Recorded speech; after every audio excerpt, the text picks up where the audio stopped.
নমস্কার। আজকের এই আরও একটি অত্যন্ত গুরুত্বপূর্ণ লাইভে স্বাগত জানাই। এই লাইভের মূল বিষয়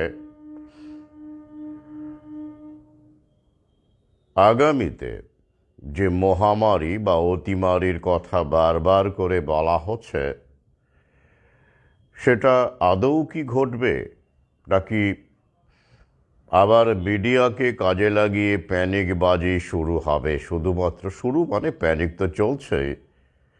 বাস্তবে কি অন দ্য গ্রাউন্ড লেভেলে আমরা কিছু দেখতে পাবো এবারে? অতিমারি বা মহামারী বলতে শুধু কি প্যানিকবাজি দেখব সংবাদ মাধ্যমে, না রিয়ালিটি, গ্রাউন্ড রিয়ালিটিতে আমরা কিছু দেখতে পাবো যা মানুষকে দিশেহারা, আতঙ্কিত করে তুলতে পারে সত্যিকারের গ্রাউন্ড লেভেলে? I am not talking about the mainstream media. তেমন কি ঘটতে পারে? কতটা সম্ভাবনা আছে? এই বিষয়টি এবং অবশ্যই লকডাউন বা বিধিনিষেধ যেটা অনিবার্য আগামীতে, সেটা কোন কৌশলে? ইন্টারন্যাশনাল প্যান্ডেমিক ট্রিটি এখনও 20 বাঁও জলে। 2026-এর মে মাস নাগাদ, 2025-এর, এই তো হয়ে গেল, মে জুন নাগাদ আবার ওরা বলছে যে ওটাকে বাস্তবায়িত করবে বা করতে পারবে। সেটাও অনিশ্চয়তার মধ্যে আছে। জানুয়ারি তো হয়েই গেল। তো তবে কিভাবে ওরা, কোন কৌশলে লকডাউন বিধিনিষেধ লাগু করতে পারে? কারণ রিসেট হতে, নতুন বিশ্ব ব্যবস্থা কায়েম করতে গেলে আরও বেশ কিছু দিনের এই জাতীয় বিধিনিষেধ, লকডাউন বিভিন্ন কায়দায় অত্যন্ত জরুরি। সেটা কতটা সফল হবে? ওরা কি পিছিয়ে যাচ্ছে? আমরা কি এগিয়ে যাচ্ছি? আমরা কতটা এগিয়ে যাচ্ছি? এসব বিভিন্ন গুরুত্বপূর্ণ বিষয়ে আজকের আলোচনা। খুব অপটিমিস্টিক পিকচার আমি রাখছি, এখনো পর্যন্ত দেখতে পাচ্ছি। তবে পাশাপাশি আমাদের সতর্কও থাকতে হবে। আত্মতুষ্টির কোনো জায়গা নেই। প্রথমেই জানান, শুনতে অসুবিধে হচ্ছে কিনা। আমি পার্থকে দেখতে পাচ্ছি, পার্থ সারথী মল্লিককে দেখতে পাচ্ছি, জয়দেবকে দেখতে পাচ্ছি, জয়দেব সাহু সহযোদ্ধা দেখতে পাচ্ছি। একটু লাইভে আসতে দেরি হয়ে গেল, অসুবিধে নেই। যারা দেখার শোনার তারা দেখবেন, কারণ আমাদের এই বিষয়ে ইতিমধ্যেই আমরা একটা জায়গায় পৌঁছতে পেরেছে। যারা দেখবেন। তো আমার মনে হচ্ছে শুনতে সমস্যা হচ্ছে না। সমস্যা হলে কেউ না কেউ জানাতেন মন্তব্য করে। কেউ এখনও জানাননি। তো সেক্ষেত্রে আমি এগিয়ে যাচ্ছি, কন্টিনিউ করছি। বেশ কিছুদিন হলো কোনো সমস্যা হচ্ছে না লাইভ করার সময়। পার্থ জানিয়েছে যে শোনা যাচ্ছে। তো মূল বিষয়ে প্রবেশ করার আগে আমি জানাচ্ছি, আমার সহযোদ্ধা পাঠকদের প্রতি আবেদন রাখছি, আহ্বান রাখছি। আগামী কলকাতা বইমেলা শুরু হচ্ছে 28শে জানুয়ারি থেকে 9 ফেব্রুয়ারি পর্যন্ত চলবে। আমি প্রথম দিন বাদ দিয়ে, অর্থাৎ 28শে জানুয়ারি বাদ দিয়ে স্টল রেডি হয় না ওদিন। 29শে জানুয়ারি থেকে প্রতিদিনই থাকবো এমন ইচ্ছে আছে। কারণ বইমেলা আমার কাছে একটা মিলন ক্ষেত্র প্রতিবারেই। যারা বই নেবেন তারাও আসুন, যারা নিয়ে ফেলেছেন তারাও আসুন। এসো, আলোচনা, আড্ডা, একে অপরকে জানা, যেটা এই আড্ডার উন্মোচন অনুষ্ঠানের মাধ্যমে আমি সেতুবন্ধনের কাজ করতে পেরেছি কিছুটা। অনেক অচেনা মানুষ যারা ফেসবুকেই একে অপরকে দেখেছেন, পরস্পরের সঙ্গে যুক্ত হয়েছেন, ফোন নাম্বার আদান প্রদান করেছেন। তাই বই শুধু নয়, ভাবনার কারণে আসুন। কারণ আমার বইপত্র বর্তমানে যা লিখছি এবং যে লড়াই আমরা চালিয়ে যাচ্ছি সবই ভাবনা কেন্দ্রিক। ভাবনা, ভাবা এবং ভাবানো, কারণ এখনও সামনে লড়াই আছে, এখনও আমরা কিছুই দেখিনি। তো যাদের সাধ্য আছে, সামর্থ্য আছে, মানসিকতা আছে, তারা অবশ্যই বই সংগ্রহ করবেন। ইতিমধ্যেই করেছেন, করছেন, এ কারণেই লড়াই এগিয়ে যাচ্ছে, আমি এগোতে পারছি। আর এই লড়াইয়ে আমার বইয়ের ভূমিকা কতটুকু বা কতটা, সেটা ইতিমধ্যেই আমার নিয়মিত পাঠক সহযোদ্ধারা জানেন। যারা নতুন এসেছেন তারাও জেনে যাবেন বা উপলব্ধি করবেন বলেই আমার বিশ্বাস।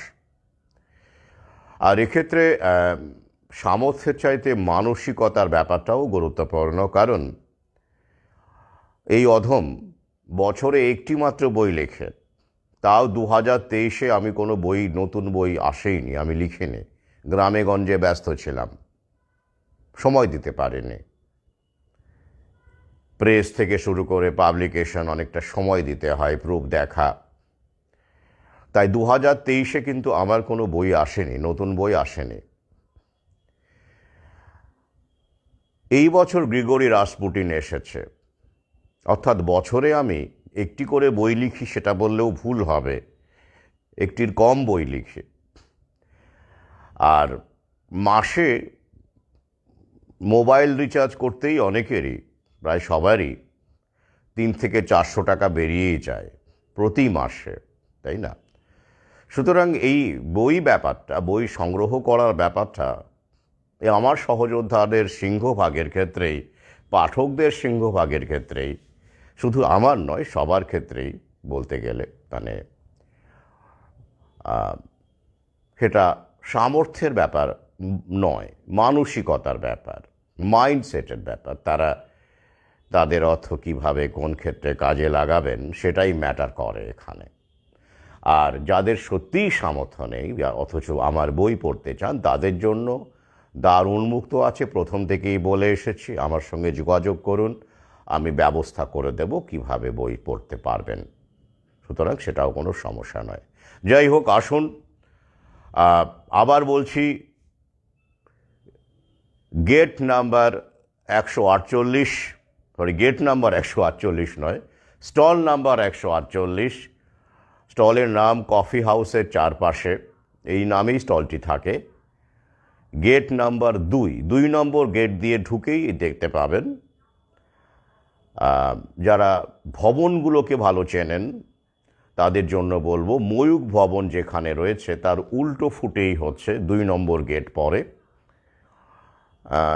সেই অর্থাৎ 2 নম্বর গেট প্রথম দিকেই পড়বে। আপনারা যারা আসবেন ওই দিক থেকে, শিয়ালদার দিক থেকে আসবেন বা বিধাননগরের দিক দিয়ে আসবেন, যারা বাসে আসবেন বা যানবাহনে আসবেন, তাদের 2 নম্বর গেট সবার আগে পড়বে ওই দিক থেকে। যাই হোক, পরে আমি আবার জানাবো। ইতিমধ্যেই ফেসবুকে স্টল নাম্বার এবং গেট নাম্বার দিয়ে আমি পোস্ট করেছি। 148 নাম্বার স্টল, কফি হাউসের চারপাশে, গেট নাম্বার 2। আরও একটা বিষয় এ প্রসঙ্গে জানাই, যেটা সর্বক্ষেত্রে ঘটছে, এই বইয়ের ক্ষেত্রেও, প্রকাশনার ক্ষেত্রেও আগামী 5 বছরের মধ্যে ছোট প্রকাশনীগুলি উঠে যাবে, যে সারভাইভ করতে পারবে না। কারণ এক্ষেত্রেও বিগ হাউসগুলো, they are calling the shots. বইমেলার নীতি কী হবে, ডিসকাউন্ট কী হবে, ইত্যাদি ইত্যাদি বিভিন্ন নিয়মাবলী, চায়ের দোকান, চাওয়ালাকে কেটলি হাতে ঢুকতে দেওয়া হবে কি না, গরিব মানুষ মেলার মধ্যে ঢুকতে পারবে কি না, সেটা ঝালমুড়িওয়ালা হতে পারে, ঘটি গরম হতে পারে, এ সমস্ত পলিসি কিন্তু কর্পোরেট বইয়ের ক্ষেত্রে যারা রাঘব বোয়াল আছেন, সর্বক্ষেত্রেই রাঘব বোয়াল আছে, তো তারাই কন্ট্রোল করছে। এ বিষয়ে বিগত বইমেলায় আমি প্রতিবাদ করেছি এবং আমার সঙ্গে সেই সময় আমার অনেক পাঠক সহযোদ্ধা ছিল। এক চাওয়ালাকে কেন্দ্র করে তাকে বের করে দিচ্ছিল পুলিশ স্টল থেকে। সেক্ষেত্রে আমি প্রতিবাদ করি, যে বলি আমরা এর কাছ থেকেই চা খাবো, এটা আমাদের ব্যক্তি স্বাধীনতার ব্যাপার। তো যাই হোক, তার সঙ্গে আমার সহযোদ্ধা পাঠকরা ছিল, তাদের প্রতি আমি কৃতজ্ঞ বলবো না, অভিনন্দন জানাই যে আমরা একসাথেই তো এই প্রতিবাদগুলো করব। এবারেও আমার দৃঢ় বিশ্বাস এর পুনরাবৃত্তি হবে এবং সেক্ষেত্রেও একই রকমভাবে আমরা প্রতিবাদে থাকব। যে কদিন আছি, মেলায় যাচ্ছি, যেতে পারছি, বই হচ্ছে, তারপরে তো আর সেটা সম্ভব হবে না। মেলার মধ্যে যখন আছি তখনই মেলার ভেতরে কী ঘটছে সেটা দেখতে পাবো এবং তার প্রতিবাদ করব, নইলে তো সম্ভব নয়। তাই আগামী অনিশ্চিত, আসুন আলোচনা হোক, আড্ডা হোক, একে অপরের সঙ্গে সংযোগ স্থাপন করুন। ওই যে আমার দুটো লাইন এবার আবারও বলেছি, সেটা গ্রিগরিতেও রেখেছে, অগ্রগতির ওভারডোজ, বাঁচতে চাইলে শেকড় খোঁজ। এটা অত্যন্ত গুরুত্বপূর্ণ। কতটা গুরুত্বপূর্ণ এখন উপলব্ধি না করতে পারলেও আমার অনেক সহযোদ্ধাই এখন উপলব্ধি করেছেন, কিন্তু আগামীতে আরও বেশি করে আপনার সন্তান সন্ততি উপলব্ধি করবে। গ্রিগরি রাসপুটিন প্রকারান্তরে এবং তার জীবন দিয়ে এই শেকড়ের কথাটাই বলে গেছেন। এই কারণেই গ্রিগরি রাসপুটিনকে ফিরিয়ে আনা বাংলা সাহিত্যে প্রথম এইভাবে এত ডিটেলে, প্রায় 600 পাতার বই, ছবি সহ, পরিশিষ্ট সহ, তথ্যসূত্র সহ বইটি এমনভাবে লিখেছে যাতে করে সাধারণ পাঠকেরও বুঝতে অসুবিধে না হয়। পরিশিষ্ট বা পরিচয় বিস্তারিত রেখেছে যারা রিসার্চ করতে চান, যারা আরও বেশি জানতে চান, বুঝতে চান, গভীরে যেতে চান, তাদের জন্য। তো এই পরিশিষ্টগুলো যারা অনুসন্ধিৎসু তারা অবশ্যই পড়বেন। সেখানে জায়নিজম থেকে শুরু করে সমস্ত কিছুর যা প্রসঙ্গে বইয়ের মধ্যে যা আছে, যেসব শব্দ, সেসব নিয়ে বিস্তারিত আলোচনা, তথ্যসূত্র সহ রয়েছে। বলশেভিক বিপ্লব থেকে শুরু করে লেনিন, ট্রটস্কি থেকে শুরু করে সেই সময় যা যা ঘটেছিল, কারণ একই সময়ে ঘটনাগুলো ঘটছে। তো যাই হোক, এবার প্রসঙ্গে আসার আগে আজকের দিনটি একটু আমরা স্মরণ করে নিই। 12ই জানুয়ারি, আপনারা জানেন,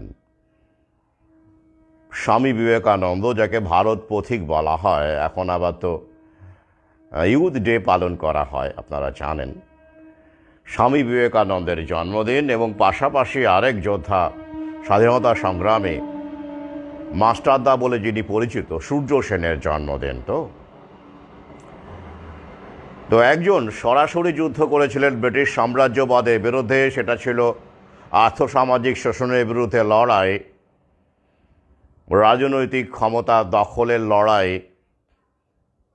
যা একটা ল্যান্ডমার্ক, চট্টগ্রাম অস্ত্রাগার লুণ্ঠন, যেটা ব্রিটিশ সাম্রাজ্যের প্রতিভূ, তার অস্ত্রাগার, সেটাকে লুণ্ঠন করা, নেতৃত্বে সূর্য সেন এবং আরও অনেক প্রাতঃস্মরণীয় স্বাধীনতা সংগ্রামী, তাদের নাম আপনারা জানেন।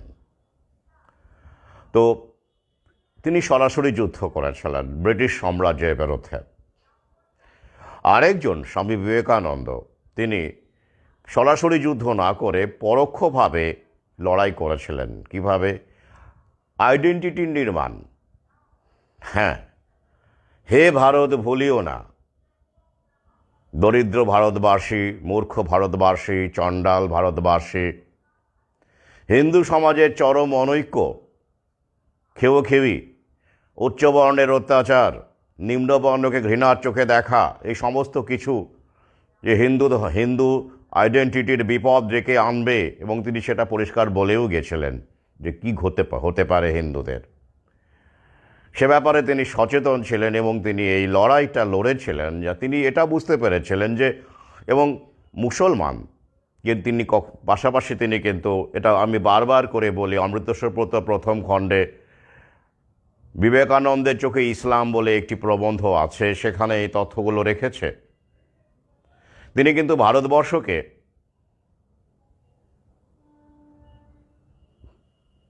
ইসলাম বডি অ্যান্ড বেদান্ত ব্রেন এই কম্বিনেশনে ভেবেছিলেন, সুভাষচন্দ্রর মতোই। মুসলমান সম্প্রদায়কে বাদ দিয়ে নয়, তিনি সেটা উপলব্ধি করেছিলেন, কারণ একতার দরকার ছিল, একতা, ইউনিটি। আর একতা না হলে এই সাম্রাজ্যবাদকে, শোষণবাদকে, আধিপত্যকে, বিদেশি আধিপত্যকে যে আটকানো যাবে না, পরাজিত করা যাবে না, তিনি উপলব্ধি করেছিলেন বলেই বিবেকানন্দকে এই উপলব্ধির একজন দিশারি বলে আমি মনে করি। আধুনিক ভারতে তা এই উপলব্ধি নিঃসন্দেহে সাধুবাদযোগ্য। অথচ সেই সময়ে দাঁড়িয়ে আরও তথাকথিত অনেক মহাপুরুষ হিন্দু মুসলমান ডিভিশনের খেলা, যেটা ব্রিটিশ সাম্রাজ্যবাদ শুরু করেছিল, সেটাকে উস্কে দিল, দিয়ে তারা জেনে বা না জেনে সেই ব্রিটিশ সাম্রাজ্য বা জায়নিক শক্তির তখন প্রধান ঘাঁটি, তার দালালি করে গেছেন। বিবেকানন্দ তা করেননি।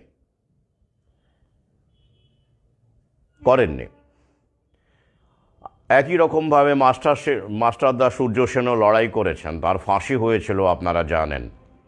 অকুতোভয় দুই সৈনিক, তারা তাদের মতো করে লড়াই করেছেন। সে লড়াই আমরা কতটা মনে রেখেছি, কতটা পালন করেছি, কতটা ধারণ করেছি, কতটা দেখনদারি করেছি, সেটা আমরা ভালো করেই জানি। স্বামী বিবেকানন্দের পোশাক পরা বাচ্চা কাচ্চা আমরা দেখতে পাচ্ছি ফেসবুকে। অনেক বাবা মা সন্তানকে, ফুটফুটে সন্তানকে গেরুয়া টেরুয়া পরিয়ে টিচার্স গ্রুপে পোস্ট করছেন, বিভিন্ন জায়গায় পোস্ট করে বলছেন, এই যে আমার সন্তান বিবেকানন্দের রূপে। বা কোনো সন্তান আবার বিবেকানন্দের ছবি আঁকছেন, ছবি টবি এঁকে তারা বাবা মারা পোস্ট করছেন, লাইক কমেন্ট পাওয়ার জন্য পোস্ট করছেন। মাস্টারদার ক্ষেত্রে অবশ্য দেখিনি সেরকম, ওটা আরও একটু বেশি বিপজ্জনক হয়তো। যাই হোক, বা অথবা জানেনই না অনেকেই আজকে সূর্য সেনেরও জন্মদিন।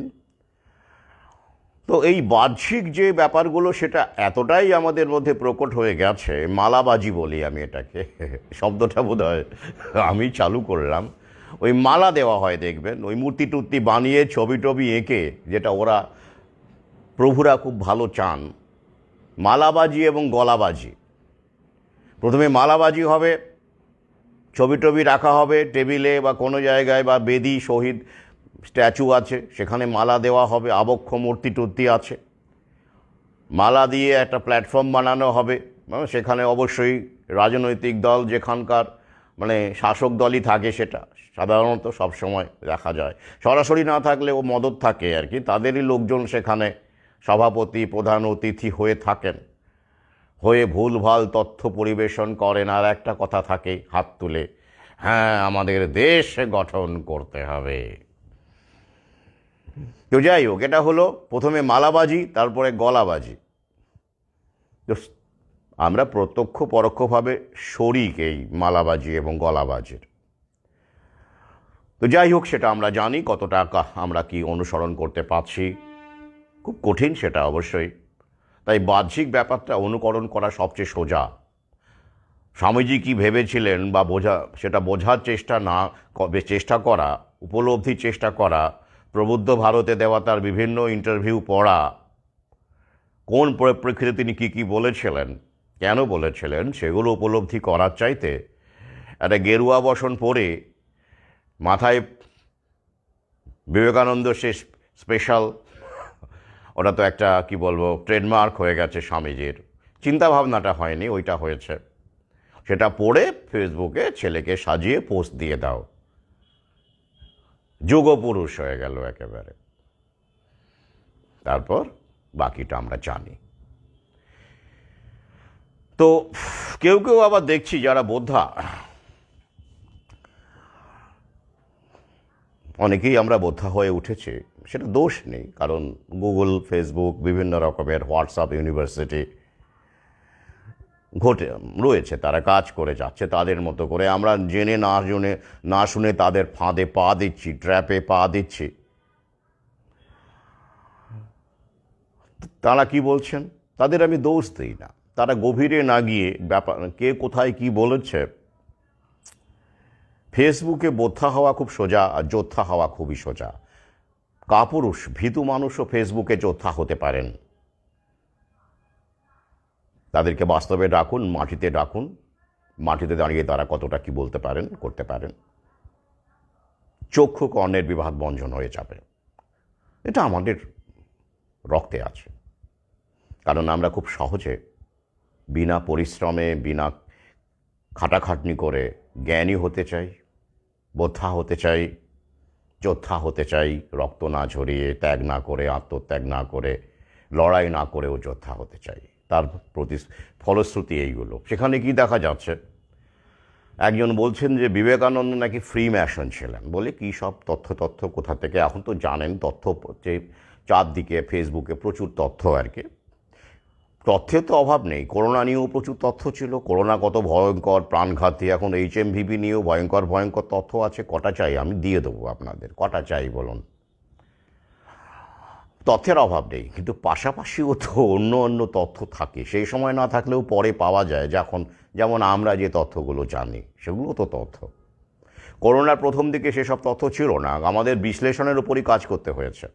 সময় যত এগিয়েছে, তত স্টাডি এসেছে, তত বেশি বোঝা গেছে যে করোনা অমৃত কতটা ভয়ঙ্কর কাজ করবে বা করছে, তার তথ্য আমরা পেয়েছি। কিন্তু প্রথম দিকে যখন প্রতিবাদ করেছিলাম আমরা কিছু মানুষ গোটা বিশ্ব জুড়ে, তখন কি এসব রিসার্চ ছিল? এখন বলছে হ্যাঁ, হার্ট অ্যাটাক, ব্রেন স্ট্রোক থেকে শুরু করে কিডনি ফেলিওর থেকে শুরু করে আরও কত কিছু ঘটছে, তার কোনো হিসেব নেই। লিভার ক্যান্সার, শেষ নেই। তখন কি ছিল?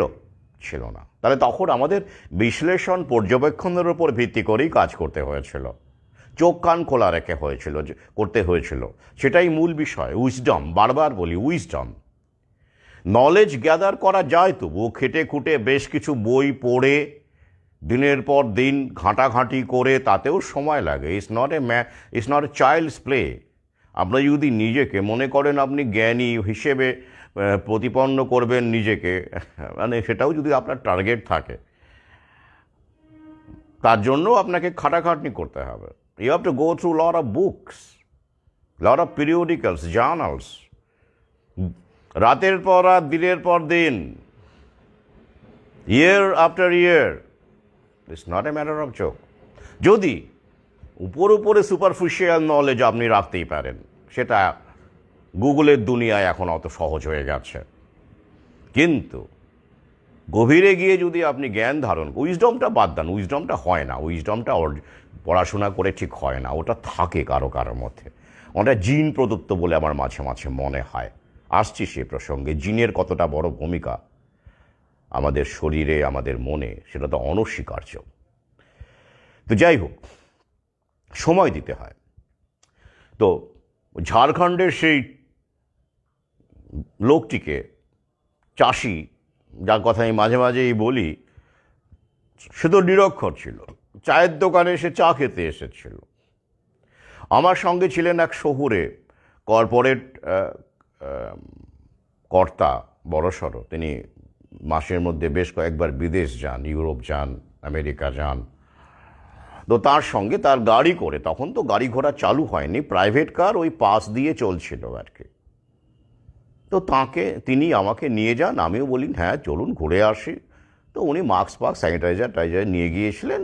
আমি তো ওসবের ধার ধরি না, আমি তাকে বুঝিয়েছি। তারপরে অবশ্য আস্তে আস্তে উনি ছেড়েছেন, কিন্তু সময় তো লাগেই। তো সেই সময় ওই চাষিকে, কৃষককে যখন সেই বলছেন, উনিও তখন ছিলেন। তারপরে হয়তো ওনার একটু লজ্জা টজ্জা হয়েছিল আর কি। কী বলেছিলেন তিনি? ওনার কাছে স্টাডি ছিল না, ওনার কাছে সুচরিত ওয়াক্ ছিল না। তিনি বলেছিলেন, করোনা এক ভ্রম হ্যায়, ভ্রম হ্যায়, করোনা এক ভ্রম হ্যায়। অসাধারণ। ভ্রম মানে কি? ইলিউশন। হ্যাঁ, যেটা প্যানিক তৈরি করে। তো কি সেটা? সেটা কি নলেজ? সেটা কি academic knowledge? Knowledge derive from any journal? No, not at all. সেটা উইজডম। তার মানে কি সব কৃষকেরই উইজডম থাকে? না, কারো কারো থাকে। তবে হ্যাঁ, তাদের মধ্যেই সংখ্যাটা বেশি বলে আমার মনে হয়, কারণ প্রকৃতির সঙ্গে যারা থাকেন তাদের মধ্যে এই উইজডমটা বেশি থাকে, আমার এটা বিশ্বাস।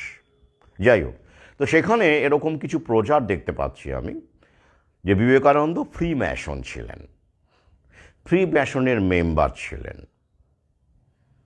বেশ, তো তার মানে কি? আচ্ছা, এটার অনেক আলোচনা করতে গেলে রাত কাভার হয়ে যাবে, কিন্তু আলোচনার যোগ্যই বিষয়টা নয়। এই কারণে নয় যে বিবেকানন্দ কোন কার কি মেম্বার ছিলেন। উনি ইউরোপে ঘুরে, আপনি জানেন, আমেরিকায় ঘুরেছিলেন, শিকাগোয় ছিলেন, প্যাসেডোনাতে ছিলেন, অনেক জায়গায় ছিলেন, তিনি ঘুরেছেন। এবং বিবেকানন্দই এমন একজন মানুষ যিনি পথে নেমেছিলেন, পথে নামা মানুষ। আশ্রমে বসে, সুখী আশ্রমের কোণে বসে, এসি ঘরে বসে, বিলাসবহুল গাড়ি করে গুরু হওয়ার কথা তিনি ভাবেননি। যেমন এখন প্রচুর আপনি দেখতে পাবেন আপনারা গুরু, cosy comfort of their hermitage, they R residing in the cosy comfort of their hermitage. তিনি তা নন। তিনি শয়ে শয়ে হাজার হাজার মাইল তিনি ভ্রমণ করেছেন, দেশকে চিনেছেন, ঘুরেছেন। তিনি প্রকৃত অর্থেই পথিক এবং দ্রষ্টা। এবার প্রশ্ন হতে পারে, হ্যাঁ আপনারা বলতেই পারেন যারা যে ওই যে ওসব বলেছেন, ভারত ভুলিও না, কি সীতা সাবিত্রী দময়ন্তী নারী জাতির আদর্শ, বিপজ্জনক কথা না? আধুনিকা নারীদের কাছে এটা বিপজ্জনক কথা। কিন্তু তিনি কেন বলেছিলেন সেটাও বুঝতে হবে।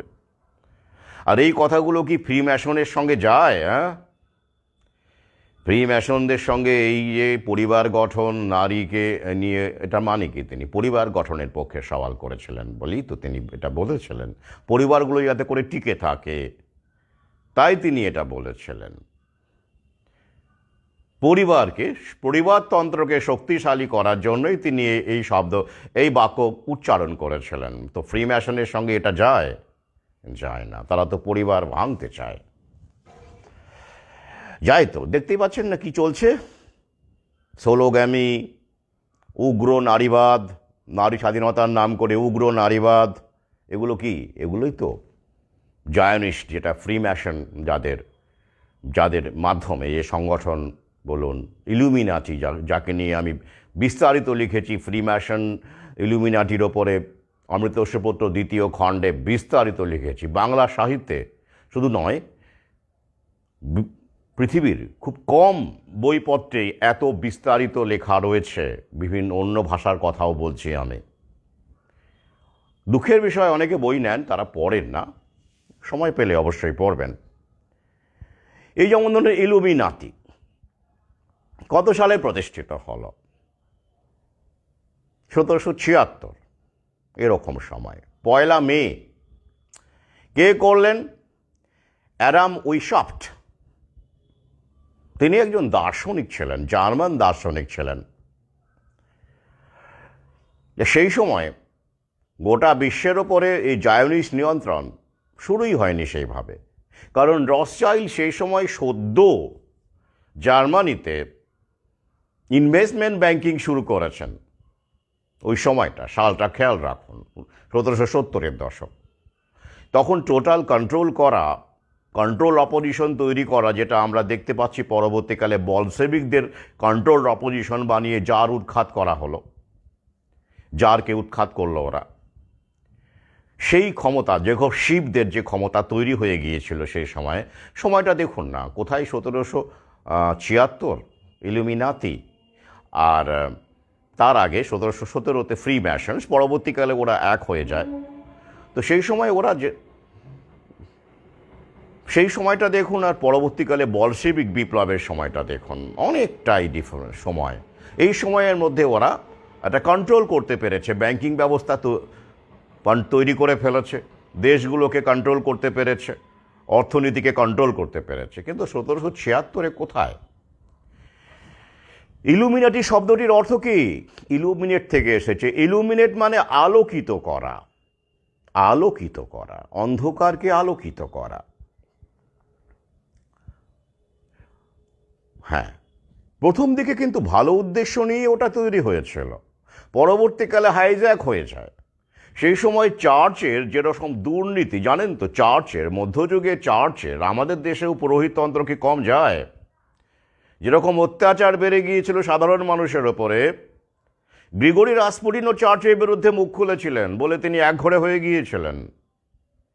তিনি চার্চের যেতেন, অর্থোডক্স চার্চে যেতেন, কিন্তু কখনোই কোনো চার্চের পদ গ্রহণ করেননি, এটা তার প্রতিবাদ ছিল।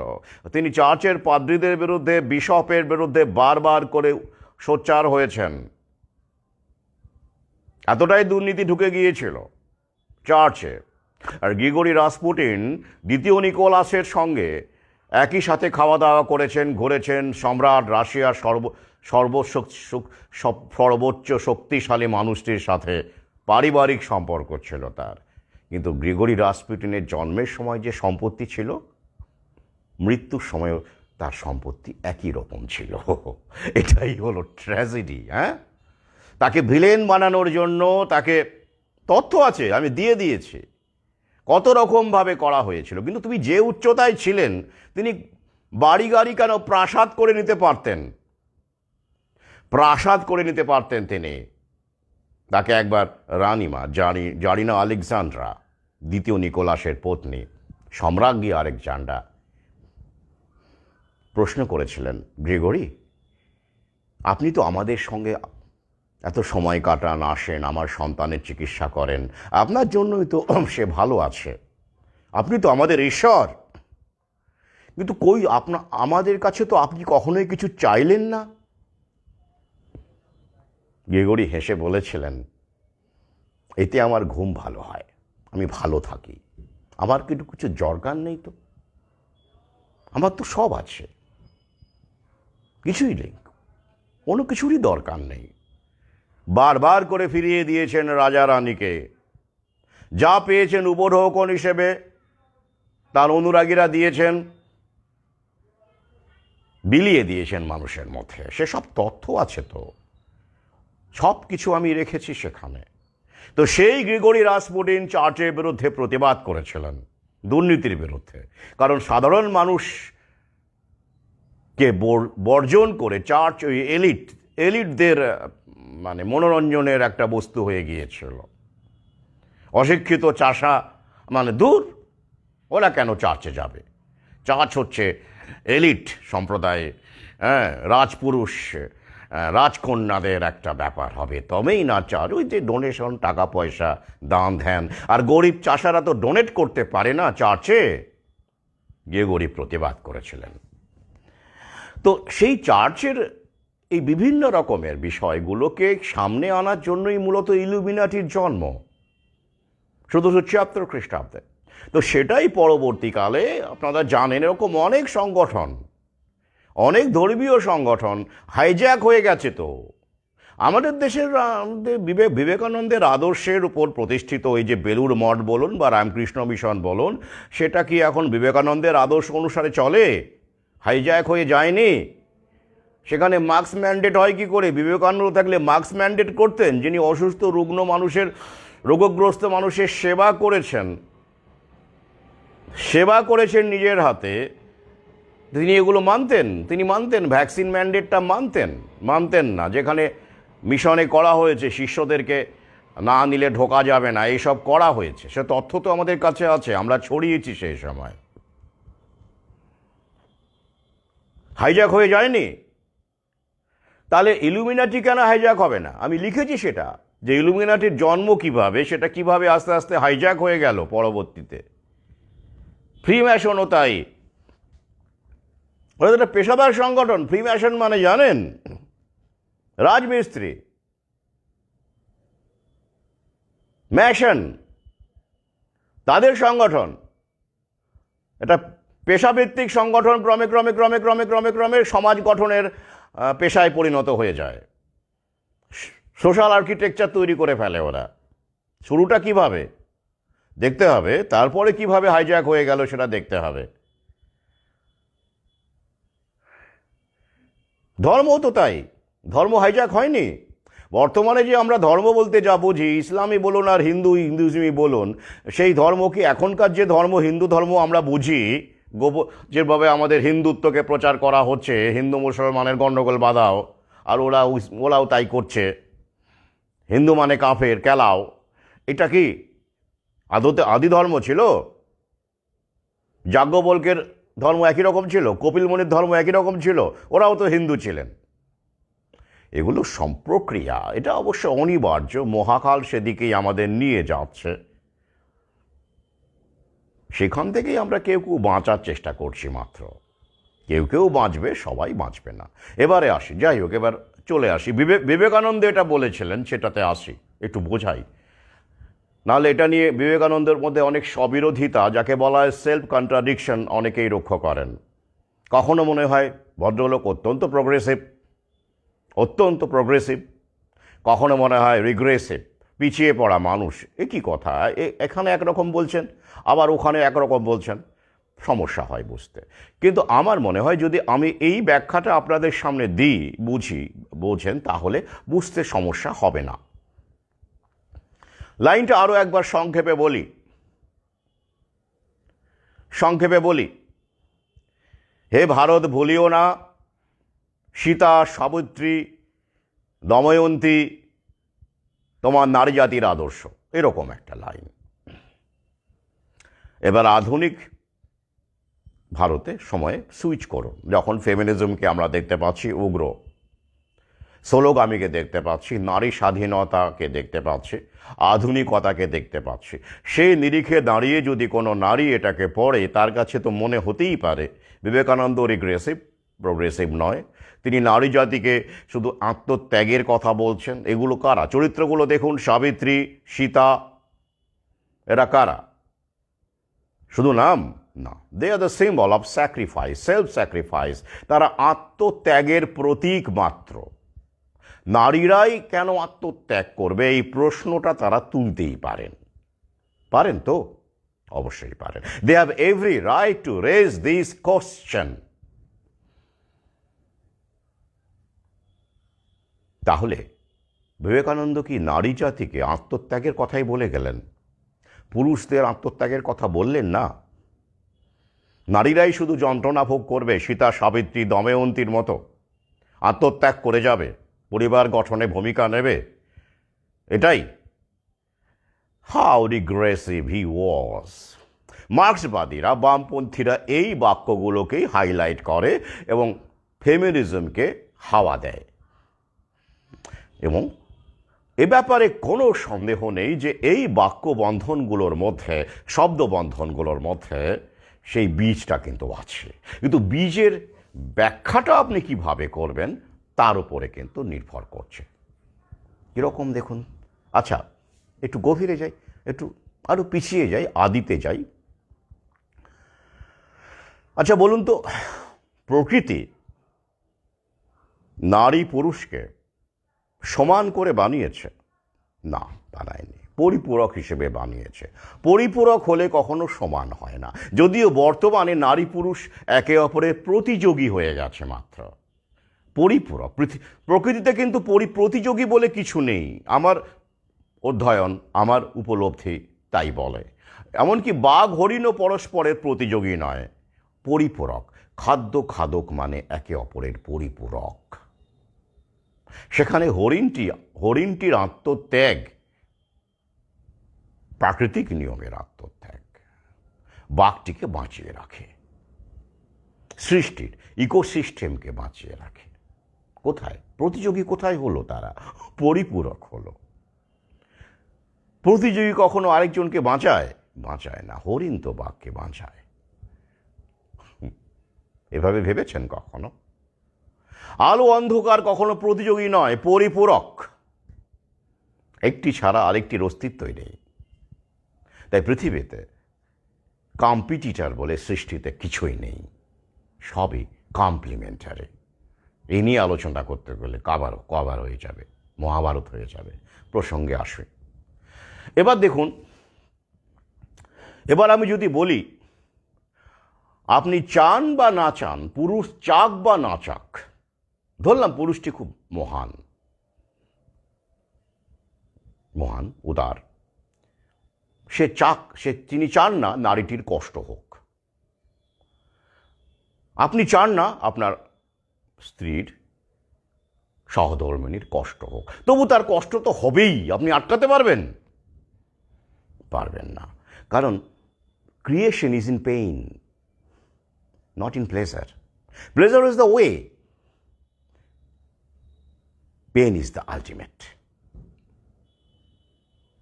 কিরকম?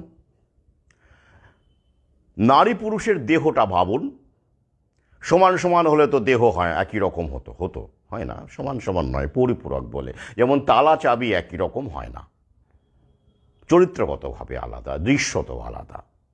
নারী পুরুষও চরিত্রগতভাবে আলাদা, দৃশ্যত আলাদা। এবার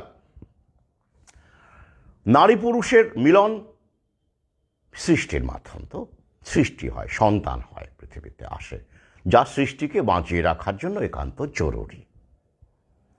এবার প্রতি মাসে একবার করে নারীকে যন্ত্রণা সহ্য করতে হয়, পেইন হয়, মেনস্ট্রুয়াল সাইকেল হয়।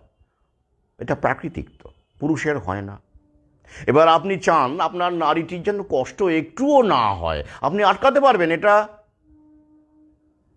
পারবেন না। সব নারীরই সমান কষ্ট হয় এমন নয়, কিন্তু একটা কষ্ট হয়, একটা ডিসকমফোর্ট হয়, একটা পেন হয়, কারো অত্যধিক পেন হয়, হয়তো। তো এটা আপনি আটকাতে পারবেন না, ওটা প্রকৃতি। এবার আটকানোর জন্য অনেক কিছু ফার্মা কোম্পানি বের করেছে, অবশ্যই পিরিয়ড পর্যন্ত বন্ধ করে দেবে, কিন্তু তার ফল যে কি মারাত্মক হয় সেটা যেসব নারীরা জেনেছে তারা বোঝে, অর্থাৎ সেদিকেও আরও বেশি বিপদ। তাহলে পেনটা তাদের সহ্য করতেই হবে। This is nature, this is reality, number one. Number two, শারীরিক সম্পর্কের সময়, পেনিট্রেশনের সময়, আমি একদম সরাসরি বললাম, সংযোগের সময় কার যন্ত্রণা হয়? নারীটির না পুরুষটির? নারীটির হয়, প্রথমবারের ক্ষেত্রে হয়, কারো কম কারো বেশি, কিন্তু হয়। আটকাতে পারবেন এটা আপনি? না, আমি উদার পুরুষ, আমি চাই না নারীটি যন্ত্রণা হোক, একটুও কষ্ট হোক, আমি চাই না। আপনি পারবেন আটকাতে? পারবেন না, কারণ এটা প্রকৃতি। 2 নম্বর। 3 নম্বরে আসুন, লেবার পেইন, যন্ত্রণা। সৃষ্টিকে টিকিয়ে রাখতে যে যন্ত্রণা, লেবার পেনের যে ইউনিট আছে, এককে, সেটা কতটা মারাত্মক হতে পারে, মানে সহ্য করতে হয় নারীদের, সেটা দেখে নেবেন। সেটা আপনার হয় না। মাসে মাসে হয় আপনার যন্ত্রণা? হয় না। পেনিট্রেশনের সময় আপনার যন্ত্রণা হয় না, নারীটির হয়। তাহলে এই যে লেবার পেইন, পোস্টপার্টামের মধ্য দিয়ে তাকে যেতে হয়, সেটা আপনি আটকাতে পারবেন? আহারে, আমি চাই আমার স্ত্রীর যেন একটুও কষ্ট না হয়। হ্যাঁ, আপনি সেটা পাশে থাকতে পারেন বড়জোর। আর ওই ফার্মা কোম্পানির আবার ওষুধ বের করেছে, 1 লাখ টাকার ইঞ্জেকশন দিলে নাকি লেবার পেনও হচ্ছে না। ওটা বাচ্চার উপরে যে কি ভয়ঙ্কর প্রভাব পড়ে সেটা নিয়ে পরে আলোচনা করব। কিন্তু আপনি 1 লাখ টাকার ইঞ্জেকশন দেবেন?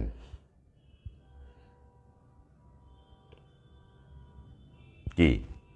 তাহলে আপনি লেবার পেনও আটকাতে পারছেন না, তাকে তো ভোগ করতে হচ্ছে। বড়জোর আপনি বলতে পারেন, আমি পাশে আছি, I am with you, I am with you, I am with you, I am with you, I am with you, I am with you till death. এই পর্যন্তই আপনার দৌড়, পারবেন না। তাহলে আত্মত্যাগ কাকে করতে হচ্ছে? নারীকেই করতে হচ্ছে। বিবেকানন্দ কি ভুল বলেছিলেন? ভুল বলেছিলেন? এখনও আমি শুরু করিনি, আমি ইনিশিয়াল স্টেজে আছি। তাহলে আত্মত্যাগ নারীকেই যে করতে হয় সৃষ্টিকে অক্ষুণ্ণ রাখতে গেলে, প্রকৃতিই সেটা বলেছে। এবার আসুন সন্তান লালন পালন। প্রকৃতির দিকে তাকিয়ে দেখুন, সন্তানকে কে লালন করে? বাঘ না বাঘিনী? তাকিয়ে দেখুন, আপনার দরকার নেই। বাঘ সুন্দরবনে বাঘ দেখে বললেন স্যার দেখবো, বলে সে দেখে আসি বলে সুন্দরবনে চলে গেলেন বাঘিনীর লালন পালন দেখতে, আর ফিরে এলেন না। দরকার নেই। আপনি হাঁস মুরগি দেখুন, হাঁস মুরগি দেখুন, গরু দেখুন, ছাগল দেখুন, কে লালন করে? লালন পালন কে করে? মা করে, নারীটি করে। পুরুষটির পাত্তাই থাকে না, থাকে প্রকৃতি। তা প্রশ্ন হচ্ছে, তাহলে একটা নারীকে তো আত্মত্যাগ করতেই হচ্ছে সংসারকে টিকিয়ে রাখতে গেলে। তিনি করবেন কি করবেন না তার চয়েস, দরকার নেই তার সৃষ্টিকে রাখার, সে তো হচ্ছেই, আমরা দেখতে পাচ্ছি। কিন্তু বাস্তবটা আমি বলছি, আমি কিন্তু বলছি না যে করতেই হবে নারীকে আত্মত্যাগ, আমি একবারও বলিনি। বই গেল, করবেন না। ইউরোপে করেনি, ইউরোপে নেগেটিভ চাইল্ড বার্থ হচ্ছে, নেগেটিভ গ্রোথ, কোনো সমস্যা নেই। প্রকৃতি বলেইনি যে আপনাদের সবাইকেই মা হতে হবে, দরকার নেই। কিন্তু এইটা করে রেখেছে প্রকৃতি, শিক্ষাটা দিয়ে রেখেছে। আর সেই শিক্ষাটাই যারা আইডেন্টিটিকে শক্তিশালী করতে চান, বিবেকানন্দ কী চেয়েছিলেন? হিন্দু শক্তিশালী হোক, তাই তো? হিন্দুর তিনি প্রতীক ছিলেন। যেমন মোহাম্মদ চেয়েছিলেন মুসলমানরা পৃথিবীর শক্তিশালী হোক, পৃথিবী জয় করুক, এরকম কিছু চেয়েছিলেন। তো বিবেকানন্দও তাই চেয়েছিলেন, হিন্দু আইডেন্টিটি শক্তিশালী হোক। তো হিন্দু আইডেন্টিটিকে শক্তিশালী করতে গেলে নারীরা যদি সন্তানই নিতে না চায়, ত্যাগ করতে না চায়, আত্মত্যাগ করতে না চায়, তাহলে কি হবে? আইডেন্টিটি থাকবে? ডেমোগ্রাফি টিকবে? টিকবে না, টিকবে না, টিকবে না। 2.1 এটা তথ্য বলছে, 2.1 যদি ডেমোগ্রাফি না থাকে, মানে মা পিছু সন্তান না থাকে, তাহলে সেটা আস্তে আস্তে আস্তে আস্তে ডিক্লাইন করতে করতে হারিয়ে যায়। যদিও প্রকৃতি আবার ব্যবস্থা করে রেখেছে, এইদিকে কমে তো ইউরোপে কমছে, তো এশিয়ায় স্টেবল আছে বা বাড়ছে। প্রকৃতি ঠিক ব্যালেন্স করে নেবে। কিন্তু আমি স্পেসিফিক ডেমোগ্রাফির কথা বলছি, I am talking about specific demography. তাহলে এবার ভাবুন, ধরুন বাঘিনীকেও তাই, বাঘিনীরও কষ্ট হয়, হরিণীরও কষ্ট হয়। এবার যদি বাঘিনীকে বলা হয়, বাবা তুমি কেন কষ্ট সহ্য করবে? বাঘ তো কষ্ট সহ্য করে না, তোমার কেন দায় পড়েছে? বাঘিনী বলে, না বাবা, আমি মা হব না। থ্যাংক গড না, বাঘিনীর ক্ষেত্রে এরকম হয় না, কারণ তাদের ক্ষেত্রে তো এরকম মিডিয়া নেই, ব্রেন ওয়াশ নেই, তারা পিছিয়ে পড়া কি, তারা অন্য স্পেসিস ওখানে। কিন্তু মানুষের এই ব্যাপারটা আছে, মানুষের একটা মগজ আছে যাকে ধোলাই করা যায়, মগজ ধোলাই করা যায়। এবং আমাদের বিভিন্ন রকম যারা রাজা ছিলেন, শাসক ছিলেন, যুগে যুগে বিভিন্নভাবে মানুষের মগজ ধোলাই করে তারা ক্ষমতায় থেকেছেন, তাদের স্বার্থ সিদ্ধি করেছেন। এবং আমরাও আমাদের সার্কেলে আমাদের সুবিধে মতো কিন্তু মগজ ধোলাই করে থাকি। এটা কিছু করার নেই, এটা বাস্তব রিয়ালিটি। এটা হয়, মাইক্রো স্কেলে হয়, আবার ম্যাক্রো স্কেলেও হয়। ম্যাক্রো স্কেলে প্রভুরা করে, আর মাইক্রো স্কেলে ছোটো ছোটো পারিবারিক স্তরেও কিন্তু পারিবারিক শান্তি রক্ষার জন্য বা স্বার্থ রক্ষার জন্য ছোটো ছোটো স্কেলে মগজ ধোলাই চলতে থাকে। তো এবার ধরুন, এবার বলুন নারীকে তাহলে এই যে লালন পালন করা থেকে শুরু করে যন্ত্রণা সহ্য করে মা হওয়া, এগুলো তো আটকানো যাবে না। যাবে কি? যাবে না। এবার বিবেকানন্দ সেটাই বলেছিলেন, এক ধরনের মগজ ধোলাই। হ্যাঁ, কিসের স্বার্থে? আমি বারবার বলি, কিন্তু পৃথিবীতে সভ্যতার যত দৃষ্টিভঙ্গি, মতবাদ, ধর্ম, প্রকৃতির সঙ্গে সবই খুব দারুণভাবে যুক্ত এমন নয়। অনেকটাই মানুষ তাদের ডেমোগ্রাফির স্বার্থে, গোষ্ঠীর স্বার্থে, শাসনের স্বার্থে তারা ম্যানুপুলেট করেছে, বানিয়েছে। কোনোটা কৃত্রিম, কোনোটা আসলের সঙ্গে যুক্ত, কিছুটা যুক্ত, পুরোটাই বিচ্ছিন্ন, বিভিন্ন রকমভাবে। তাই শাশ্বত বলে পৃথিবীতে কিছু নেই এখনো পর্যন্ত। মৃত্যু আছে আর জন্ম আছে, এই দুটো শাশ্বত। বাকি সব দৃষ্টিভঙ্গির গল্প, সবই দৃষ্টিভঙ্গির গল্প। এবার বিবেকানন্দ এটা বললেন, কেন বললেন? যে তিনি আগামীতে এরকম ঘটতে পারে অনুমান করেছিলেন। কি? দেখুন, তিনি বাঙালি ছিলেন, বিবেকানন্দ তো বাঙালি ছিলেন তো, হ্যাঁ, আমরা তো তাই জানি। আচ্ছা, তো তার বাংলায় কি অবস্থা? বাঙালি হিন্দু বলে যারা, মানে হিন্দুত্ববাদীরা তো খুব চিন্তায় আছে, ওরে বাবা গেল গেল গেল, কমে যাচ্ছে, মুসলমান বাড়ছে, মুসলমান বাড়ছে, খাতায় কলমেই 27%, বাস্তবে নাকি 40%। কি হবে, কি হবে, কি হবে? তো বিবেকানন্দ কি ভুল বলেছিলেন? উনি উপলব্ধি করেছিলেন আগেই যে হ্যাঁ, বাঙালি হিন্দুদের ক্ষেত্রে এটা ঘটতে পারে, আর পারে বলেই তিনি সেই কবে বলেছিলেন, সীতা, সাবিত্রী, দময়ন্তী তোমার নারী জাতির আদর্শ, যাতে করে ডেমোগ্রাফিটা ঠিক থাকে, নারীরা মা হন, আত্মত্যাগ ছাড়া মা হওয়া যায় না, লেবার পেইন ছাড়া মা হওয়া যায় না, লালন পালনের ঝামেলার এবং আত্মত্যাগ ছাড়া মা হওয়া যায় না। সত্যি করে বলুন তো, একটা সন্তান লালন পালনের ক্ষেত্রে আত্মত্যাগ কাকে বেশি করতে হয়, বাবাকে না মাকে? বাবাও অবশ্যই, আধুনিককালে বাবাও সঙ্গে থাকছেন, অবশ্যই থাকছেন, থাকা উচিত।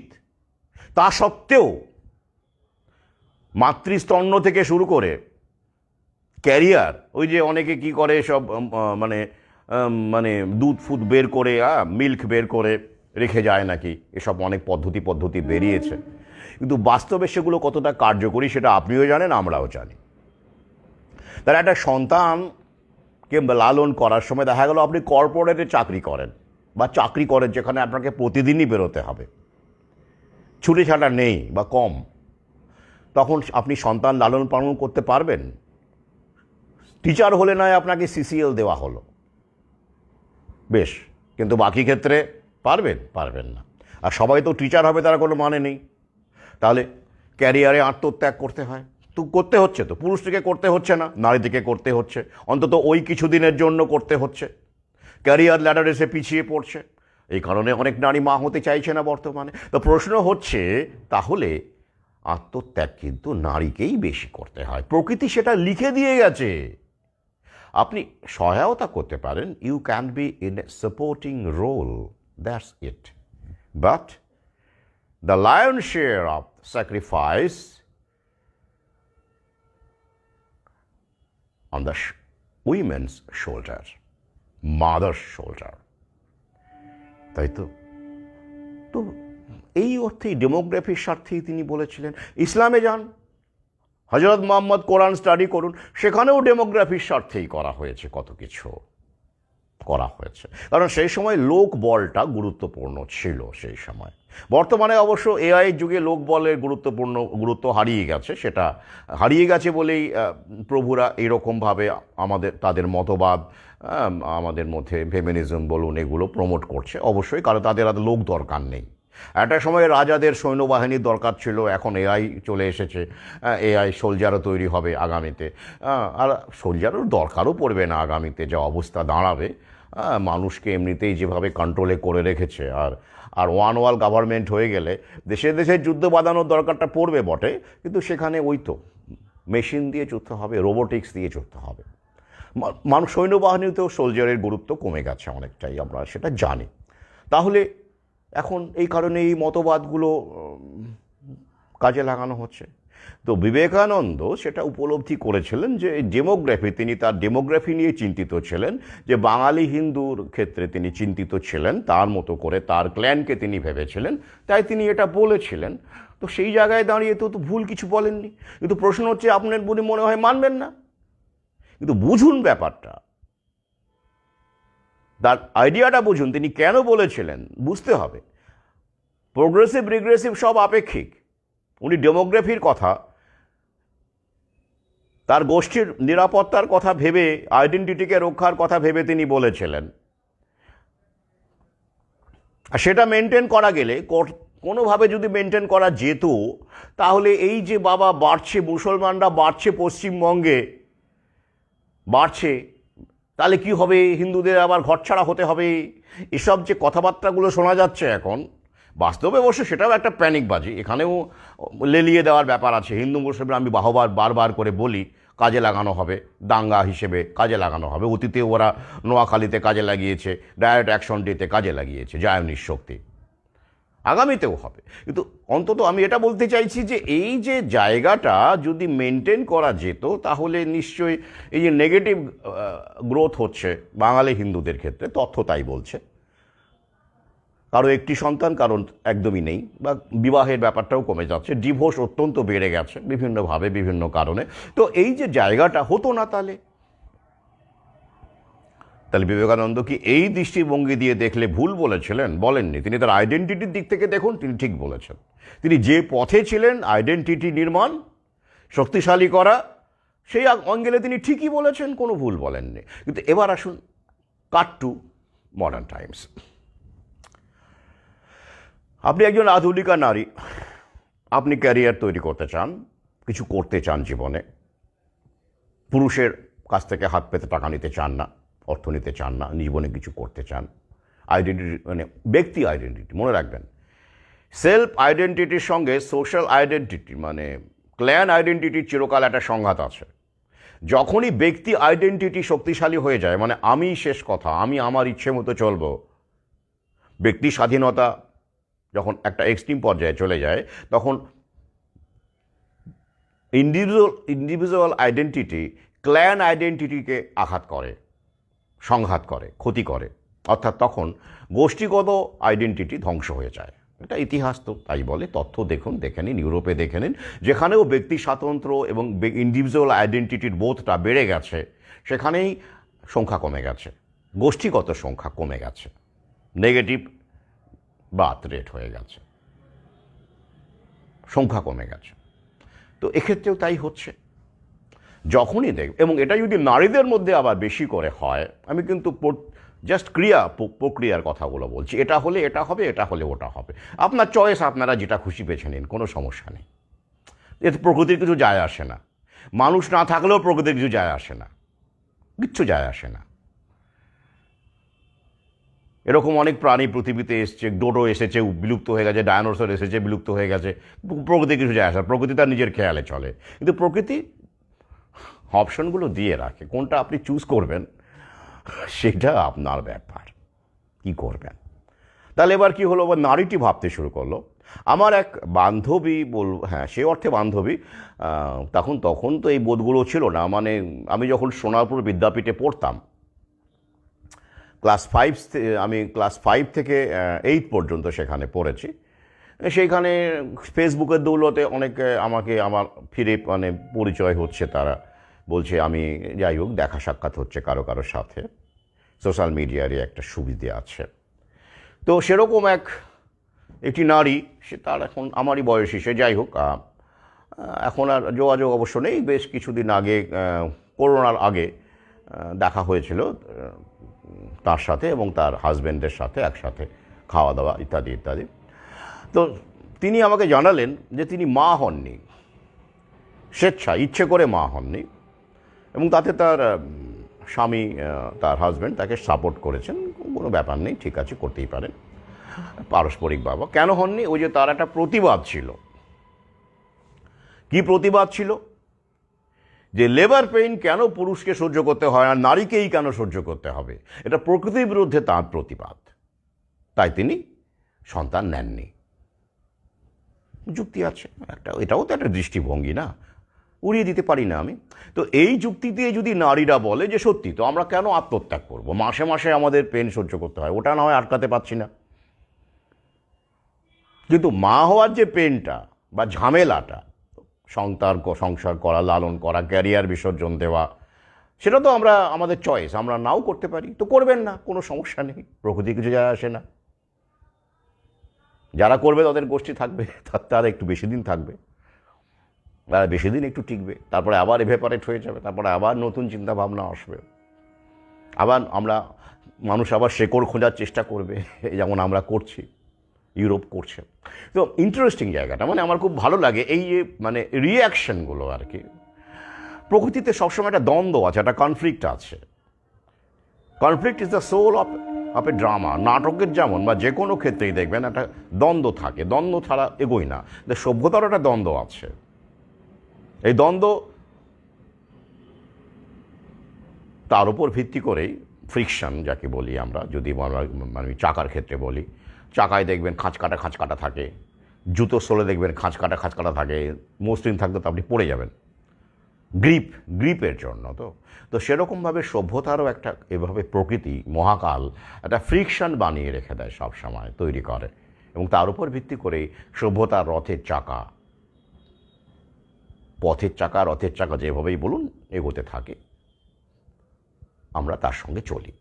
এই যাক, আশা করি ব্যাপারটা ক্লিয়ার বোঝাতে পেরেছি যে এই বাক্যটিকে এইভাবে ব্যাখ্যা করলেই উত্তরটা পেয়ে যাবেন। কিন্তু আইডেন্টিটির গোষ্ঠীতে যদি এই সীতা সাবিত্রী বলুন, বা আমরা যদি ইসলামে ওরকমভাবেও দেখি, যদি থাকে, তাহলে কি দাঁড়াবে? জনসংখ্যা স্টেডি থাকবে বা বাড়বে, কমবে না। তো এতে করে কাদের সমস্যা? যাদের এত লোক দরকার নেই, যারা মনে করছে প্রকৃতির সম্পদ, ন্যাচারাল রিসোর্সেস আমরাই খাবো, আমাদের ভোগেই থাকবে, যত বেশি লোক হবে ন্যাচারাল রিসোর্সে তত বেশি টান পড়বে, তারা মনে করছে, আর তাই আমরা কমাবো। তারাও ঠিক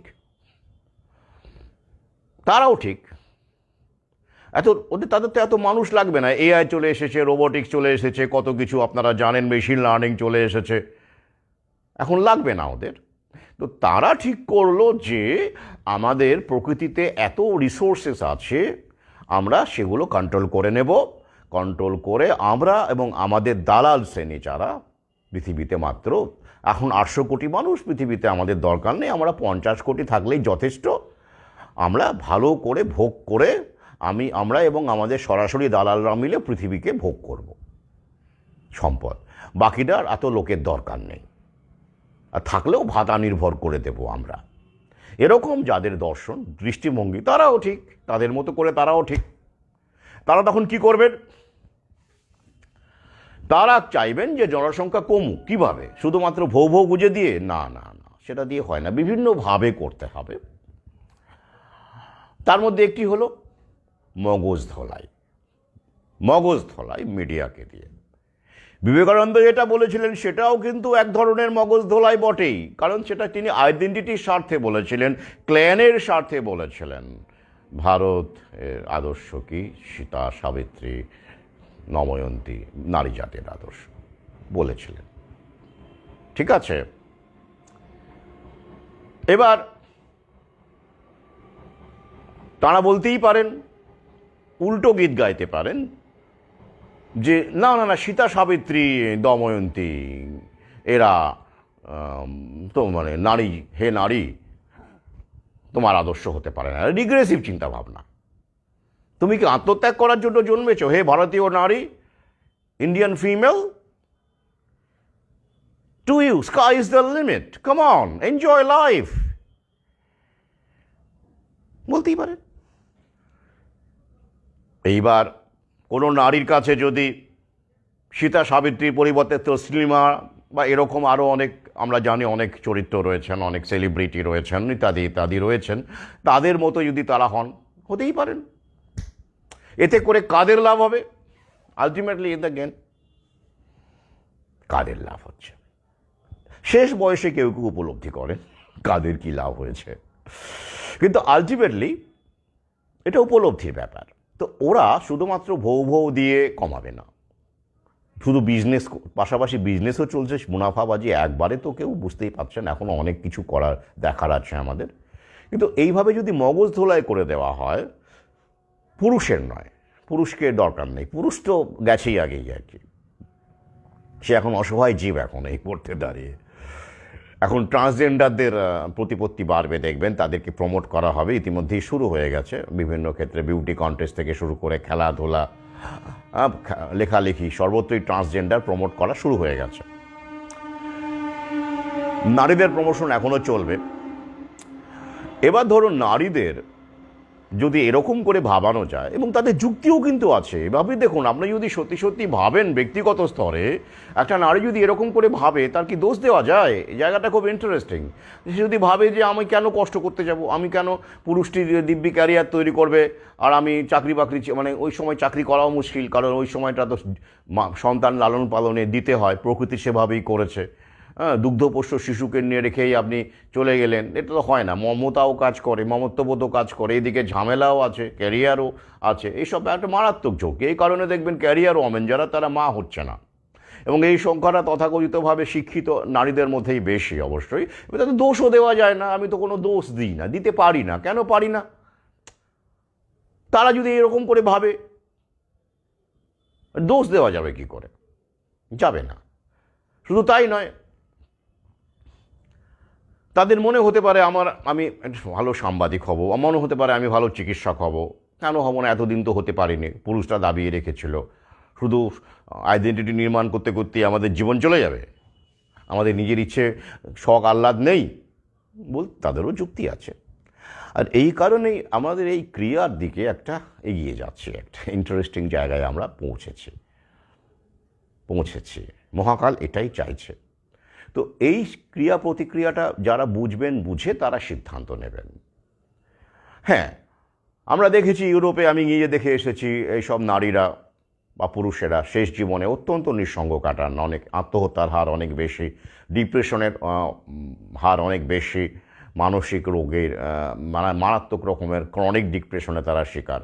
সেই তুলনায় আমাদের দেশের মানে পরিবারে যারা থাকেন তাদেরও সমস্যা আছে, আর্থিক সমস্যা আছে, অন্যান্য সমস্যা আছে, কিন্তু এই ডিপ্রেশন বলুন বা এই মানে ডিপ্রেশনের কারণে আত্মহত্যা বলুন, যে এই হারটা কিন্তু এই তথাকথিত পিছিয়ে পড়া সম্প্রদায়ের মধ্যে অনেক কম, নেই বললেই চলে। এটা গোবলয় বলুন বা ইসলাম ধর্মাবলম্বী মানুষ বলুন বা হিন্দুদের মধ্যে পিছিয়ে পড়া মানুষ বলুন, মানে যারা এখনও পরিবারের মধ্যে থাকেন আর কি, পরিবার গঠন করেন, বিশ্বাস করেন, তাদের মধ্যে এই জায়গাটা আবার প্রায় নেই। কিন্তু ওই যে আবার ওসব নেই, ক্যারিয়ার নেই, বিলাস নেই, হ্যাঁ, বিএমডাব্লিউ নেই, বিএমডাব্লিউ নেই, কত কিছু নেই, হ্যাঁ, এসি নেই, হ্যাঁ, এসব নেই আর কি। আবার এসব আছে, ওসব নেই, সব তো একসঙ্গে হয় না। এখন কোনটা বাঁচবেন সেটা ব্যক্তিগত চয়েস। আমি এদিকটা ওদিকটা দুদিকটাই আপনাদের সামনে তুলে ধরি, কোন দিকে যাবেন। বিবেকানন্দ সেই জায়গাটা উপলব্ধি করেছিলেন আগাম, তাই তিনি এটা বলেছেন, ক্ল্যানের স্বার্থে বলেছেন, ব্যক্তি স্বার্থে বলেননি। এবারে আসছে আজকের মূল আলোচনায়। অনেকটা সময় চলে গেল, আসলে একটার সঙ্গে একটা সূত্রে বাঁধা, তো সুতোই বাঁধা। অতিমারি আগামীতে কীরকম হতে পারে, মানে আদৌ কি আসবে, না শুধু প্যানিকবাজির উপরে ভিত্তি করে হবে?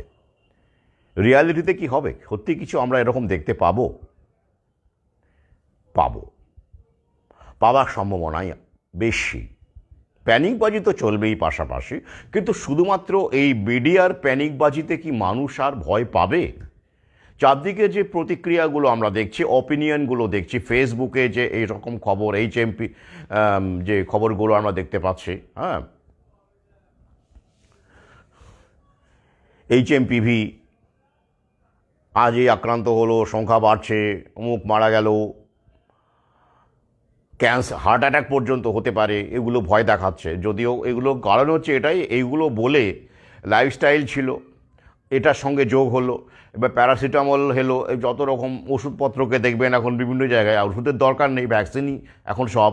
তাই এগুলোকে দিয়ে যত হার্ট অ্যাটাক হচ্ছে, ব্রেন স্ট্রোক হচ্ছে, যত অসুখ বিসুখ হচ্ছে, এইগুলোর ঘাড়ে চাপানো হচ্ছে। সেটা আমি বহু আগেই বলেছিলাম।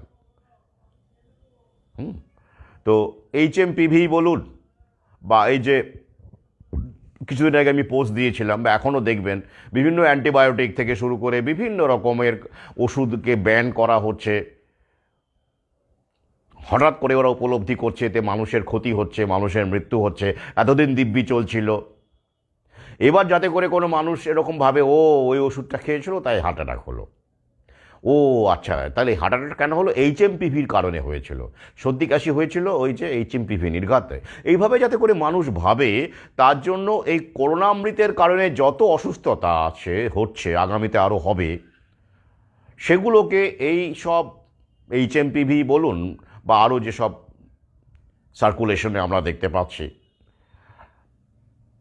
অসুখ বিসুখের ঘাড়ে, এবং এই লাইফস্টাইল পাশাপাশি এই ওষুধপত্রগুলোকে ওরা ছড়াচ্ছে যে এই ওষুধগুলো ব্যান্ড হলো, এগুলোর কারণে হার্ট অ্যাটাক হচ্ছে, ওগুলোর কারণে ক্যান্সার হচ্ছে, এতদিন দিব্যি চলছিল, হঠাৎ করে এখন এগুলোকে সর্ট আউট করে খবরে আনা হচ্ছে।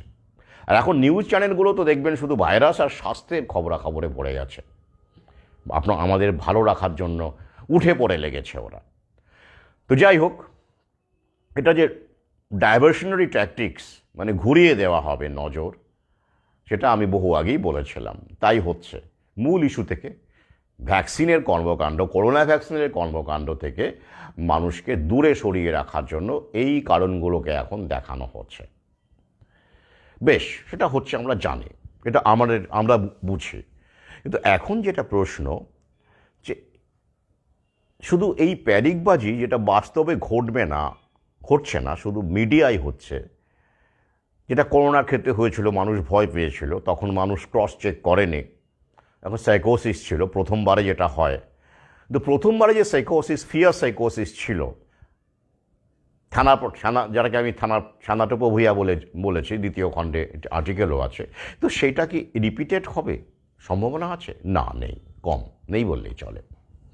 তাহলে গ্রাউন্ড লেভেলে কিছু ঘটবে, ওরা সেটা জানে।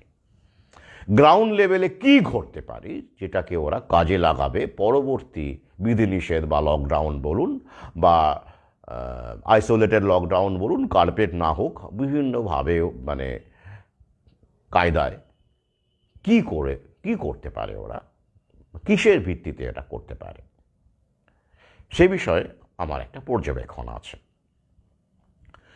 আগাম বলে দিচ্ছি, কেউ কিন্তু ভয় পাবেন না, প্যানিকগ্রস্ত হবেন না। এটা সবার ক্ষেত্রে ঘটবে এমন নয়। যারা প্রাকৃতিক পন্থায় ফিরেছেন, ফার্মা লবিকে বর্জন করেছেন, তাদের ক্ষেত্রে এমনটা ঘটার সম্ভাবনা নেই বললেই চলে। এছাড়াও একটা এক্স ফ্যাক্টর বলে ব্যাপার আছে, যেটাকে আমরা এখনও জানি না। সবার ক্ষেত্রে সমান হবে এমন নয় কিন্তু। তাই মানসিক শক্তি এবং প্রকৃতি নির্ভর জীবনযাপন যতটা সম্ভব সেটা চালিয়ে যান। কী হতে পারে? করোনা ভ্যাকসিন দেওয়া হয়েছিল 2021 জানুয়ারির মাঝামাঝি নাগাদ, অর্থাৎ 2026 জানুয়ারির মাঝামাঝি নাগাদ 5 বছর পূর্ণ হচ্ছে। এখন 4 বছর চলছে, তাই তো? এই 5 ইয়ার্সটা অত্যন্ত ভাইটাল। 5 ইয়ার্সটা অত্যন্ত ভাইটাল। কেন ভাইটাল, কী জন্য ভাইটাল, সে আলোচনা এখন আমি করছি না, সে সময় নেই, ভিডিও ইতিমধ্যেই অনেকটা লম্বা হয়ে গেছে, পরে কখনো করব। কিন্তু এই যে 2 ডোজ বা 3 ডোজ যারা নিয়েছেন, তাদের শরীরে কি সেটা নিউট্রালাইজ হয়ে গেছে, মানে আর কাজ করছে না? আর কোনো পার্শ্ব প্রতিক্রিয়া কি তাদের মধ্যে ঘটার সম্ভাবনা নেই? না, এমনটা বলা যাচ্ছে না। কারণ আমি প্রথমেই বলেছিলাম যে এই ভৌভবের, যে কোনো ভৌভবের, বিশেষ করে এইটা এক্সপেরিমেন্টাল, যেটা mRNA এবং ভেক্টর ভাইরাল ভৌভৌ ভ্যাকসিন, যার লং টার্ম এফেক্টটা বেশি, short term effect, long term effect up to 15 years, সেটা ওরা জানে। তো এবার দেখুন, 4 বছর অতিক্রান্ত হয়ে গেছে, তাও কিন্তু এখনও হার্ট অ্যাটাক, ব্রেন স্ট্রোক কমেনি।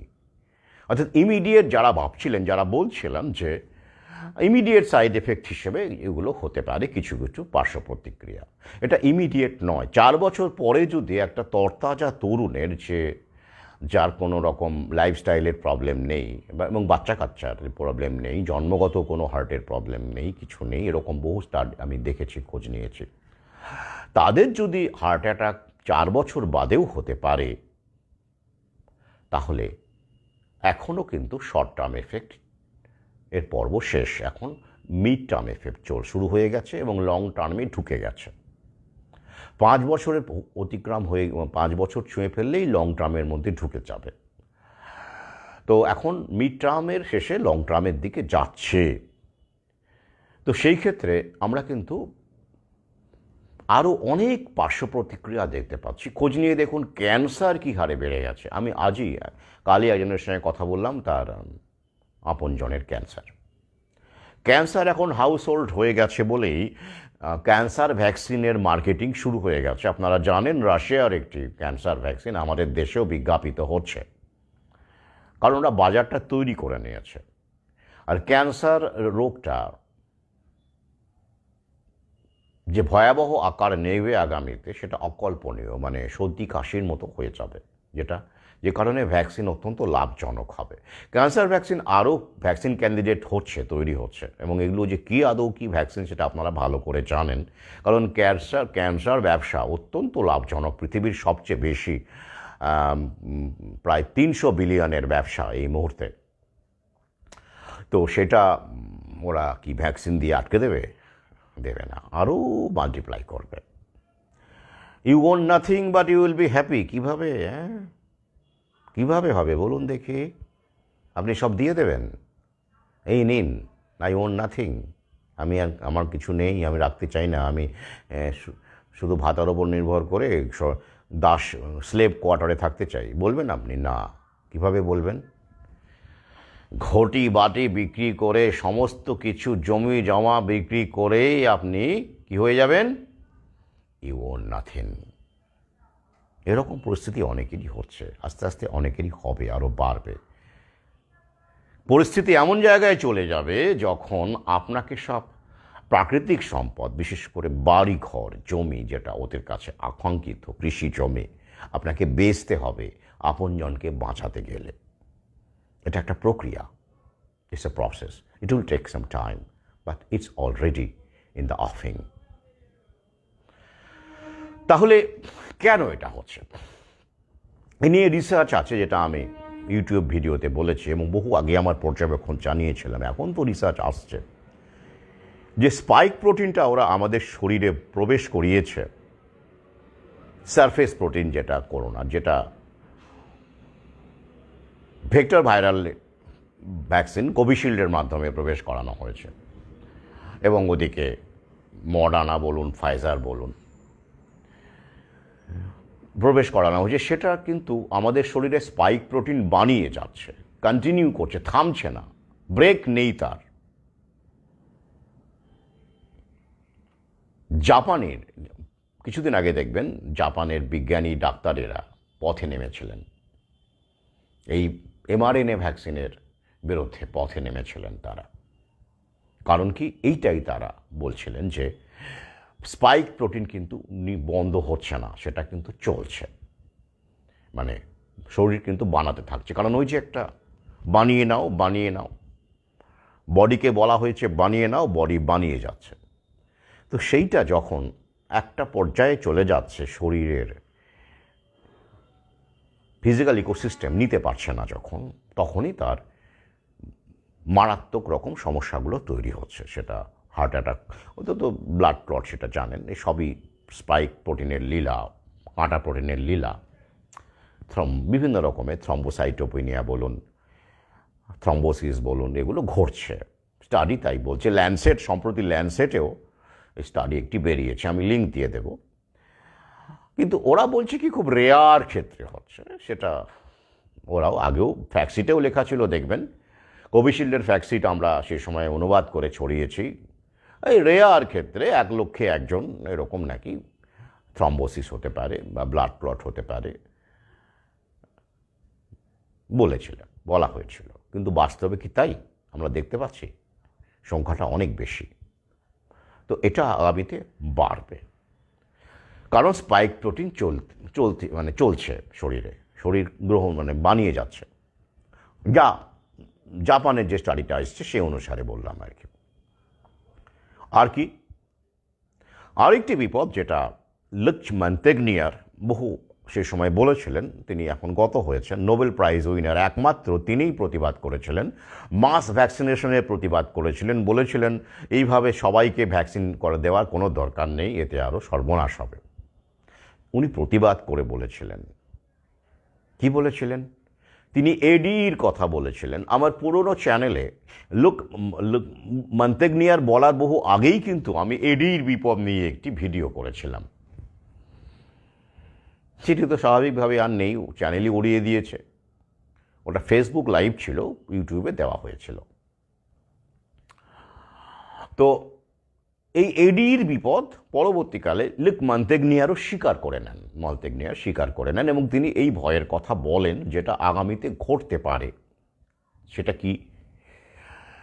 অ্যান্টিবডি ডিপেন্ডেন্ট এনহ্যান্সমেন্ট, যেটা আমরা ডেঙ্গুর ক্ষেত্রে দেখতে পাই, যে কারণে ডেঙ্গু ভ্যাকসিনের বিপদ দিয়ে অনেকেই সতর্ক করেছেন। এ নিয়ে আমার ভিন্ন ভিডিও আছে। ফিলিপাইন্সে বহু শিশু ডেঙ্গু ভ্যাকসিনের দেওয়ার ফলে মারা গেছে। সেটা কি করোনার ক্ষেত্রেও হতে পারে? সেটা লুক মন্তেগনিয়ার সে আশঙ্কা ব্যক্ত করে গিয়েছিলেন। সেটা কি? এটা হলো একটা ভাইরাসের, ধরুন করোনা, SARS-CoV-2, তার অনেকগুলো ভ্যারিয়েন্ট হয়েছে। এই যেমন ধরুন অনেক রকম অমিক্রন হয়েছে, অমুক হয়েছে, তমুক হয়েছে। হ্যাঁ,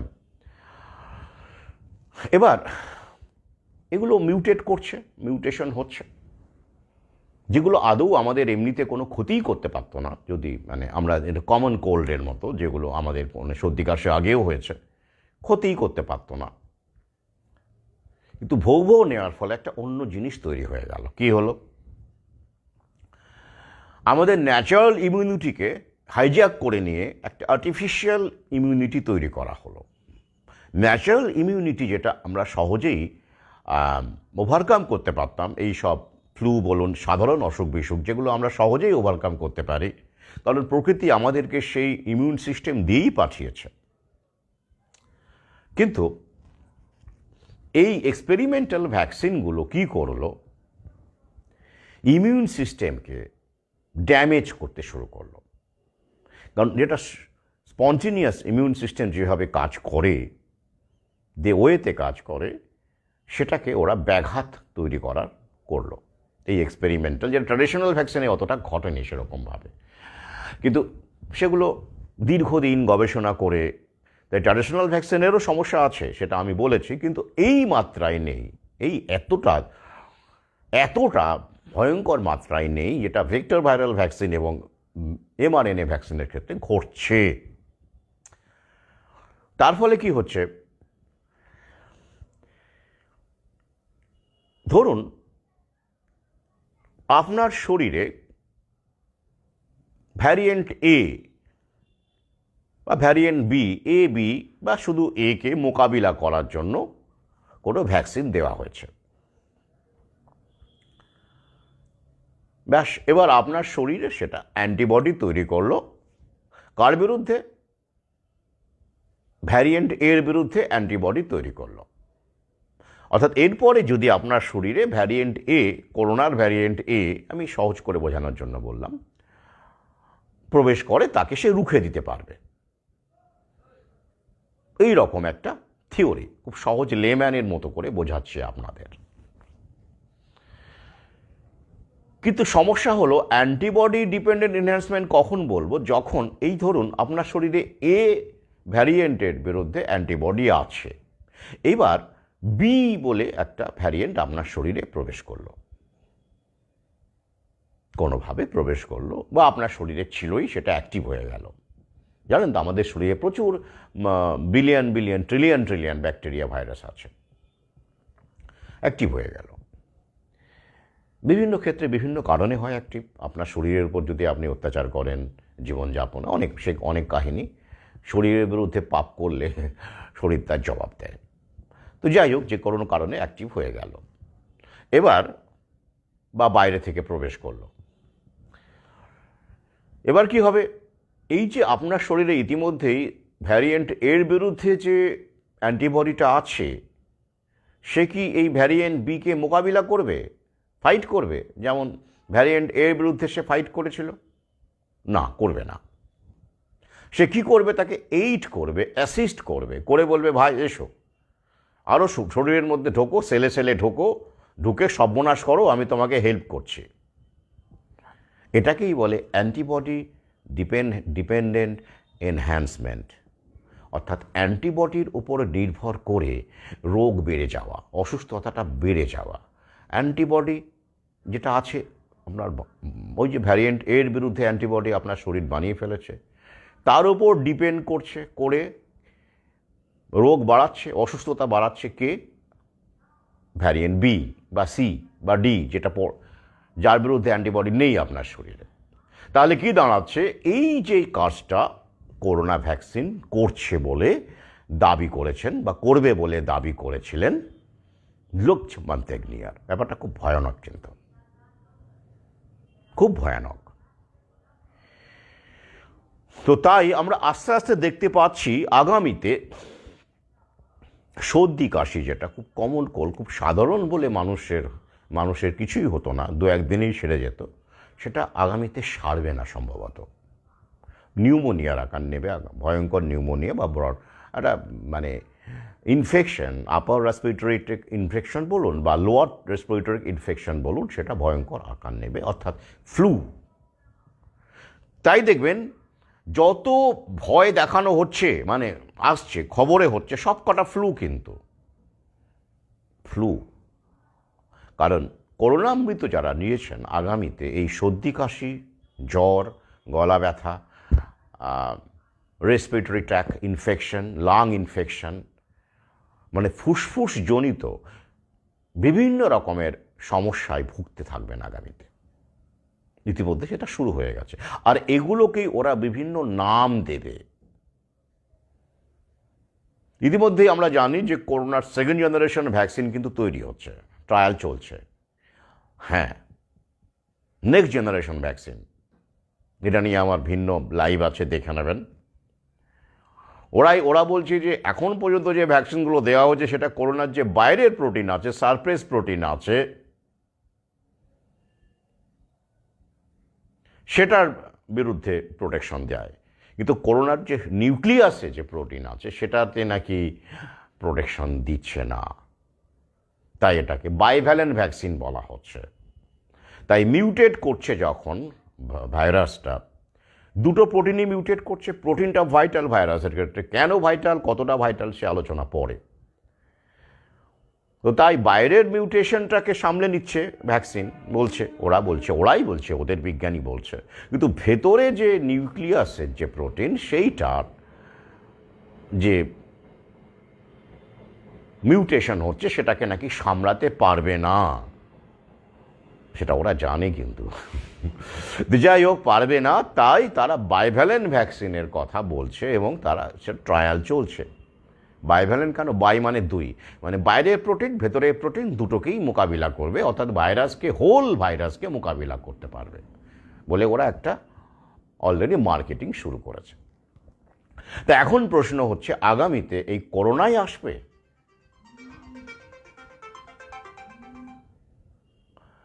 আগামীতে এই করোনাই আসবে, না অন্য কিছু আসবে? কিন্তু এই বিষয়ে কোনো সন্দেহ নেই যে ফ্লু আসবে। ফ্লু ফ্লু এখন কি নামে ওটাকে ওরা মার্কেটিং করবে, প্যানিকবাজি করবে, কতটা মার্কেটিং করবে সেটা অন্য বিষয়, বা কতটা লকডাউন করবে সেটা অন্য বিষয়, কিন্তু আগামীতে যে ভয়ঙ্কর অবস্থা তৈরি হবে, বা কিছুটা তো হবেই, এবং তাকে বাড়িয়ে ওরা কয়েক গুণ করবে মিডিয়াকে দিয়ে, কারণ সবার ক্ষেত্রে কিন্তু এটা হবে না, আমি আসছে, সবার ক্ষেত্রে হবে না, ভয় পাওয়ার কিছুই নেই, কিছু মানুষের ক্ষেত্রে অবশ্যই হবে। কি সেটা হচ্ছে ফ্লু। এই যেমন ধরুন বার্ড ফ্লু, একই সিমটম, কোনো ফারাক নেই। এই যে HMPVর কথা বলছে, ওটাও একই সিমটম, করোনার সঙ্গে কোনো ফারাক নেই। ফ্লু মানেই তো বুঝতেই পারছেন, ফ্লু, ইনফ্লুয়েঞ্জা। বার্ড ফ্লু হচ্ছে ইনফ্লুয়েঞ্জা A, H5N1, একই উপসর্গ, জ্বর, সর্দি, গলা ব্যথা, শ্বাসকষ্ট, এক্সট্রিম হয়ে গেলে শ্বাসকষ্ট, নিউমোনিয়ার দিকে চলে যাওয়া। তো এই যে আগামীতে যেটা আমাদের মধ্যে ওরা ঢুকিয়ে দিয়েছে, মানে আমাদের মধ্যে, মানে আমরা তো নিইনি, মানে আমাদের মানে মানুষের মধ্যে যারা গ্রহণ করেছেন তাদের এই ফ্লু, মানে এই ফুসফুসের সমস্যাগুলো আগামীতে বাড়বে। ইতিমধ্যেই অনেকের হচ্ছে। তো সেটাকেই ওরা বার্ড ফ্লু নাম দিয়ে দেবে, কোনো সমস্যা নেই। আর যদি সেটা ওরা প্রমাণ করে দেয়, ওরা তো মিডিয়াকে দিয়েই করে দেবে যে এইটা মুরগির মাংস খেয়ে হচ্ছে, ডিম খেয়ে হচ্ছে, গরুর থেকে হচ্ছে, ওই যে ইতিমধ্যেই তো প্রমাণ হয়ে গেছে, মানুষেরও হচ্ছে, এটাও প্রমাণ হয়ে গেছে। সংখ্যাটা কম এখনো পর্যন্ত, কিন্তু হচ্ছে। অর্থাৎ পোলট্রি থেকে গরুর হয়েছে, স্তন্যপায়ী প্রাণীর হয়েছে, আমাদের দেশে বাঘেরও হয়েছে। জানেন, মহারাষ্ট্রে বাঘ মারা গেছে, চিতাবাঘ মারা গেছে।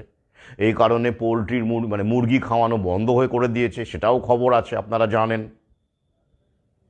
নাগপুরের খবর। অর্থাৎ বাঘও মারা গেছে বার্ড ফ্লুতে। কোথা থেকে? মুরগি খেয়ে। মানুষ কেন মরবে না? বাঘের যদি বার্ড ফ্লু হয়, চিতাবাঘের যদি হয়, গরুর যদি হয়, ছাগলের যদি হয়, পেঙ্গুইনের যদি হয়, সিলের যদি হয়, সিন্ধুকোটকের যদি হয়, মানুষের কেন হবে না?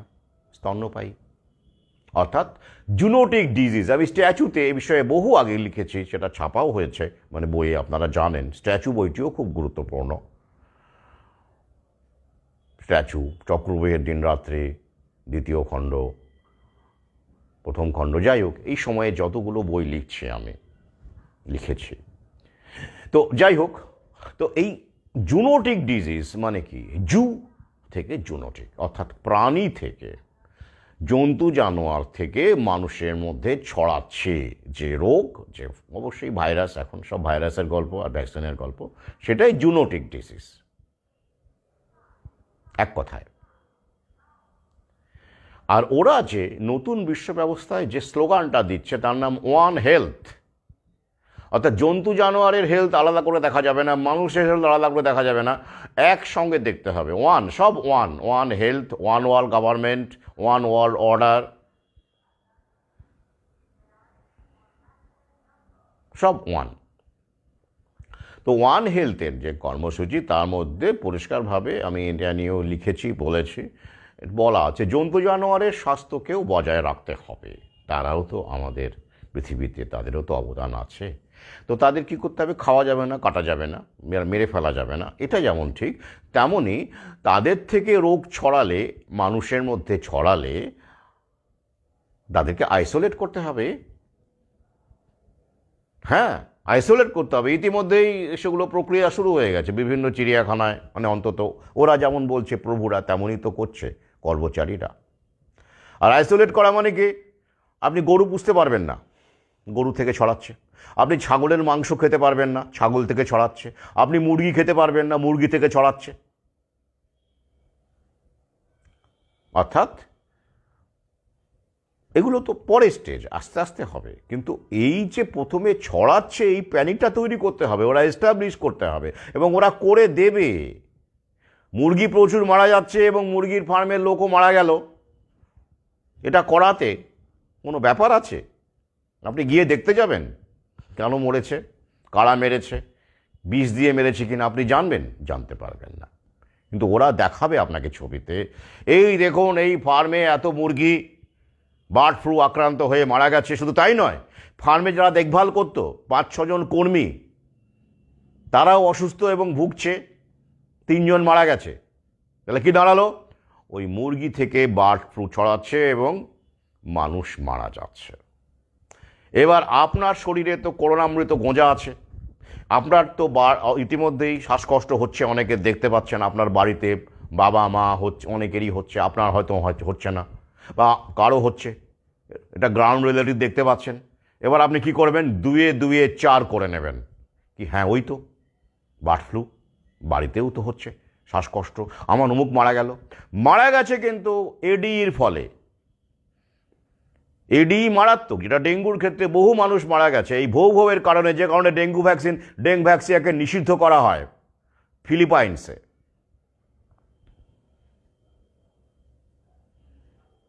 তাহলে এই ক্ষেত্রে করোনামৃতের ক্ষেত্রে যদি এডি ঘটে এবং যদি রেসপিরেটরি ট্র্যাক্ট ইনফেকশনটা মারাত্মক আকার নিয়ে শ্বাসকষ্ট এবং পরিশেষে মৃত্যু হয়, 1,00,000 মৃত্যুর দরকার নেই ওদের, কয়েকশো হলেই যথেষ্ট, সেটাই অনেক ওদের কাছে। ওই কয়েকশোকে ওরা কয়েক কোটি বানিয়ে দেবে, দেখেননি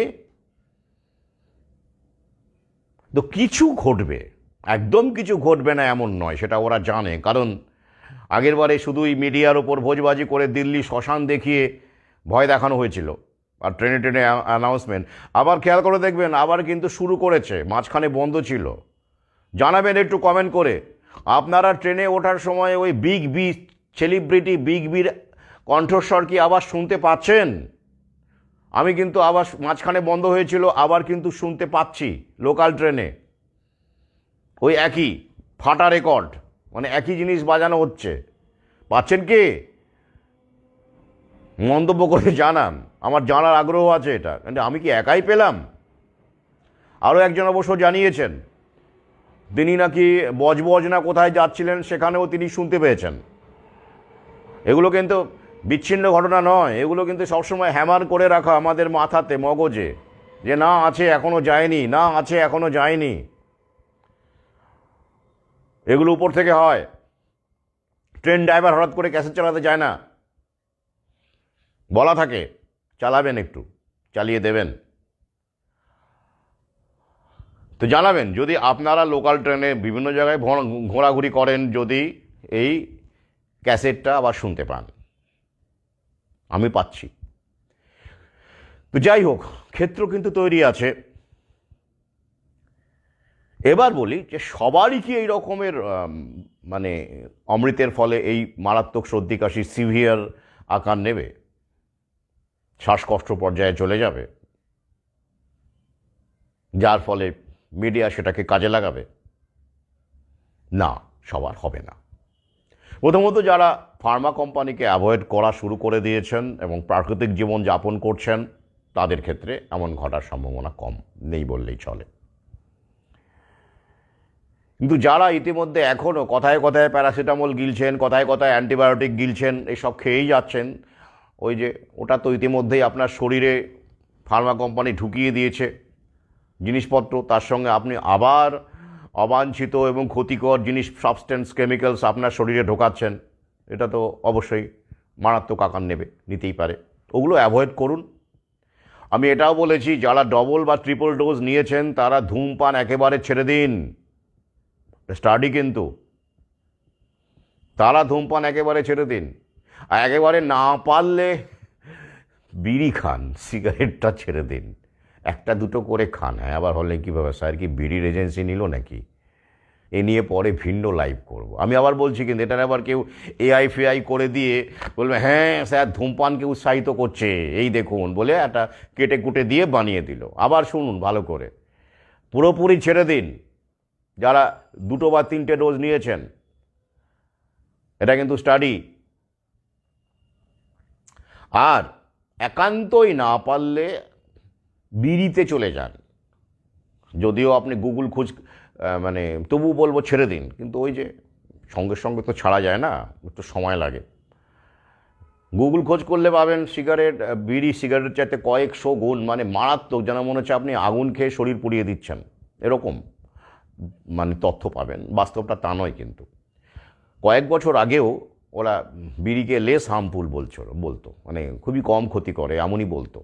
কিন্তু যেই সিগারেট ব্যবসাটা ফুলে ফেপে উঠলো গোটা বিশ্ব জুড়ে, ওরা তখন ভোল বদলাতে শুরু করলো। ফার্মা মানে সিগারেট, বিড়ি তখন ভিলেন হয়ে গেল, সিগারেট তখন নায়ক হয়ে গেল। যাই হোক, ওটা অন্য বিষয়, আমি পরে আলোচনা করব। রাসায়নিকের ব্যাপার থাকে, সিগারেটে কী কী থাকে, বেনজিন কতটা থাকে, বিড়িতে কী থাকে, তো যাই হোক সেটা ভিন্ন বিষয়। তো আমি এটা বলবো ছেড়ে দিন একেবারে। যারা ডবল বা ট্রিপল ডোজ নিয়েছেন, ওই একটা কাজ অন্তত করুন, ধূমপান একেবারে ছেড়ে দিন। যাই হোক, এবার প্রশ্ন হচ্ছে সবার কি, যারা 2 বা 3টে ডোজ নিয়েছেন, আমি কোনো কোভিশিল্ডের কথাই বলছি অবশ্যই, তো তাদের প্রত্যেকেরই কি এরকম সমস্যা হবে, মানে শ্বাসকষ্ট আগামীতে, মানে এডির প্রবলেম হবে প্রত্যেকেরই? না, হবে না। আমাদের শরীর ইউনিক, আমাদের বায়োমেট্রিক ভিন্ন, সবার শরীর সমানভাবে রিয়্যাক্ট করে না বলেই দেখবেন সবার ক্ষেত্রে একই রকম পার্শ্ব প্রতিক্রিয়া হচ্ছে না। তাহলে সবারই এতক্ষণ হার্ট অ্যাটাক হয়ে রাস্তাঘাটে পড়ে থাকতো, সবারই ব্রেন স্ট্রোক হয়ে রাস্তাঘাটে পড়ে থাকতো, হচ্ছে কি? হচ্ছে না। There is an x factor, জানেন তো, যেটা আমরা এখনও ব্যাখ্যা করতে পারি না, যেটা অনেক জিনগত বিষয়। ছোট্ট একটা উদাহরণ দিই। দেখবেন দুই বন্ধু প্রচুর মদ খায়, প্রচুর মাতাল, প্রচুর মদ খায়। দেখা গেল একজন 40-এ শেষে হয়ে আর একজন 80 বছর বয়সেও বেশ আছে। কত নেবেন এরকম? আমি জানি এরকম 75-80 বছর বয়সেও মদ খান, দিব্যি আছেন। তাহলে কেন হলো না? দুজনেই তো একই মাত্রায় মদ খেয়েছে, দুজনেরই তো লিভার সিরোসিস হওয়ার কথা ছিল অন্তত পক্ষে। একজনের হলো, একজনের হলো না কেন? দিস ইজ এক্স ফ্যাক্টর, যেটা অনেকটা জেনেটিক লাইফস্টাইলের ওপর নির্ভর করে। লাইফস্টাইল অবশ্যই। আমাদের আয়ুটা কিসের ওপর নির্ভর করে? আমাদের আয়ুটা নির্ভর করে মূলত জেনেটিক্স, আমাদের জিনের ওপরে মূলত, এবং সেটাকে অবশ্যই প্রভাব ফেলে আমাদের লাইফস্টাইল।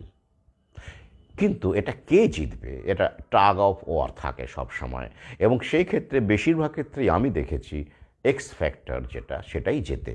অর্থাৎ যেটার ব্যাখ্যা নেই এখনও পর্যন্ত, যেটাকে অনেকটা আমরা কন্ট্রিবিউট বলতে পারি আর কি, অ্যাট্রিবিউট করতে পারি জিনকে, জেনেটিক যে ফিচার্স তাকে করতে পারি।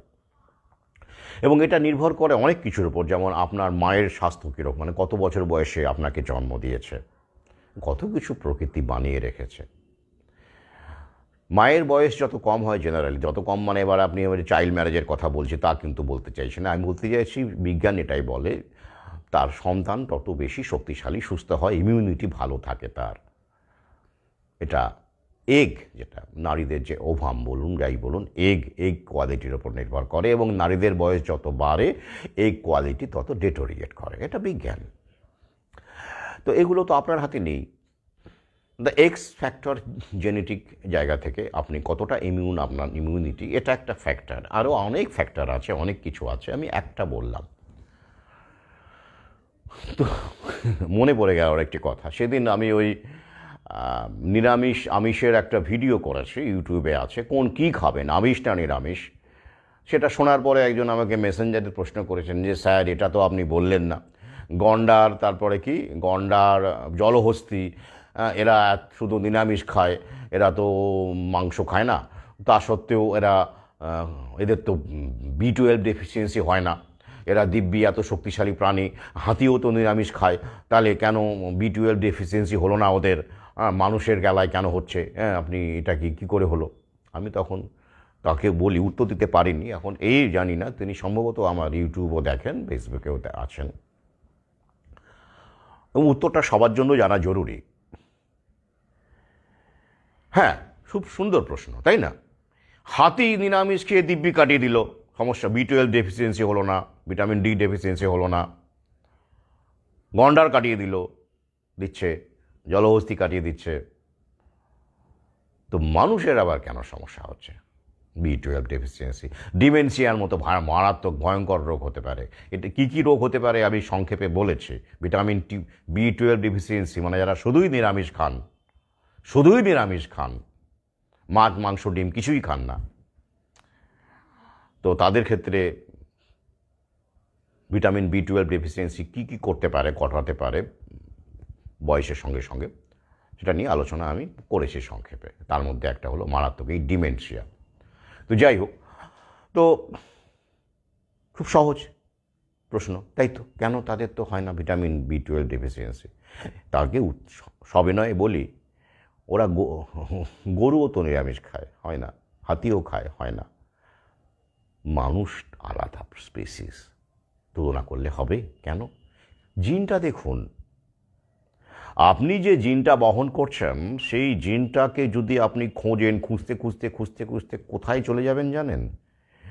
সব যেটা অ্যাভেলেবল পাওয়া গেছে, সবচেয়ে পুরনো হিউম্যান জিনোম, তার বয়স হচ্ছে 1 মিলিয়ন বছর, মানে 10 লক্ষ বছর। হ্যাঁ, তো এই যে জিনটা আপনি ক্যারি করছেন, সব রকম জিনেরও কিন্তু অনেক রকম ফের আছে। আমি একটি গুরুত্বপূর্ণ জিনের কথা বললাম। কোন জিনের কথা? ডিএনএর কথা বললাম, সরি, ডিএনএ, যে ডিএনএ ক্যারি করছেন আপনি। তো এই যে ডিএনএটা আপনি ক্যারি করছেন, সেটা কি শুধু আপনার বাবারই? তার বাবা, তার বাবা, তার বাবা, ওইটুকুই না। পিছিয়ে যান, পিছোতে পিছোতে আপনার 1000 বছর চলে যেতে হবে, লক্ষ বছর চলে যেতে হবে। তো সেই সময় আপনার পূর্বপুরুষ কী খেত? শুধু নিরামিষ খেত? না, আমিষ খেত, নিরামিষ দুরকম খাবারই খেত, তাই তো? শুধু নিরামিষ খেত কি তখন? নে, প্যালিওলিথিক ডায়েট কী ছিল? প্যালিওলিথিক আগের দিন আলোচনা করেছি কী ছিল সেই সময়। প্রাচীন প্রস্তর যুগে মানুষ কী খেত? তো সেই জিনটা তো, ডিএনএটা আপনিও ক্যারি করছেন। আপনি নতুন ডিএনএ নিয়ে জন্মগ্রহণ করেননি, মানে আপনি জন্মালেন, আপনার ডিএনএ একদম প্রথম হলো পৃথিবীতে, আর আগে কেউ এটা ছিল না কারো মধ্যে, আপনি ইনহেরিট করছেন না, এমন নয় তো। তাই বাঘসিংহ, মানে এই যে হাতি, এমন কি আছে যে হাতি এখন নিরামিষ খায়? 10,000 বছর আগে হাতি আমিষ খেত, এখন নিরামিষ খাচ্ছে। ব্যাপারটা কীরকম? না। গন্ডার, জলহস্তি, এদের পূর্বপুরুষরা কি আমিষ খেত, এখন নিরামিষ খায়? না, ওরা একই খাদ্য প্যাটার্ন ধরে রেখেছে। বাঘের ক্ষেত্রে ধরুন, বাঘ হরিণ খায়, মাংস খায়, তো ঘাস খায় না, লতাপাতা খায় না। তো এমন কি হতে পারে 1000 বছর আগে বাঘ লতাপাতা ঘাস খেত, এখন হরিণ খাচ্ছে? না, ওরা স্পিসিস হিসেবে একই নর্মাল আচরণ করে যাচ্ছে, ভ্যারিয়েশন নেই, খাদ্য একই রকম আছে। এদিক এদিক ক্ষেত্রে হয়তো হরিণ না পেলে ইঁদুর খেলো, কিন্তু মাংসই খায়, তাই সমস্যা তাদের হয় না। কিন্তু মানুষ, যেটা আপনার পূর্বপুরুষ আমিষ নিরামিষ দুই খাবার খেয়ে এসেছে, সেই জিন আপনি বহন করছেন। হঠাৎ করে আপনি নিরামিষাশী হয়ে গেলেন ওভারনাইট, তারপরে 10 বছর, 15 বছর, 20 বছর ধরে আপনি নিরামিষ খাচ্ছেন, আপনার কিছুই প্রবলেম হবে না, এটা হতে পারে? হতেই পারে। হলো না, হয়তো হলো না, আপনার শরীর মানিয়ে নিল, তো আবার হতেও পারে, সেটাও বলেছি ভিডিওতে। হওয়ার সম্ভাবনাই বেশি, কারণ ওই জিনটা তো আপনি ক্যারি করছেন। তাই এভাবে কম্পেয়ার করবেন না, মানে বাঘ, সরি, হাতি নিরামিষ খেয়ে অত শক্তি বড় হয়ে গেল, সমস্যা হচ্ছে না, আপনার কেন হবে? এটা কোনো কথা হলো? প্যাটার্ন দেখবেন না, জিন দেখবেন না, জিনোম দেখবেন না? তো যাই হোক, তো আমি যে মাতালের উদাহরণটা দিলাম, বা ধরুন ধূমপান, একই মানুষ এতদিন ধরে ধূমপান করছে, বা অন্য কোনো, শুধু ধূমপান না, যে কোনো মানে লাইফস্টাইলের কথা বলুন, সবার কি একই রকম এফেক্ট হয়? হয় না। অনেকে বেশ উচ্ছৃঙ্খল জীবনযাপন করেও দীর্ঘজীবী হন।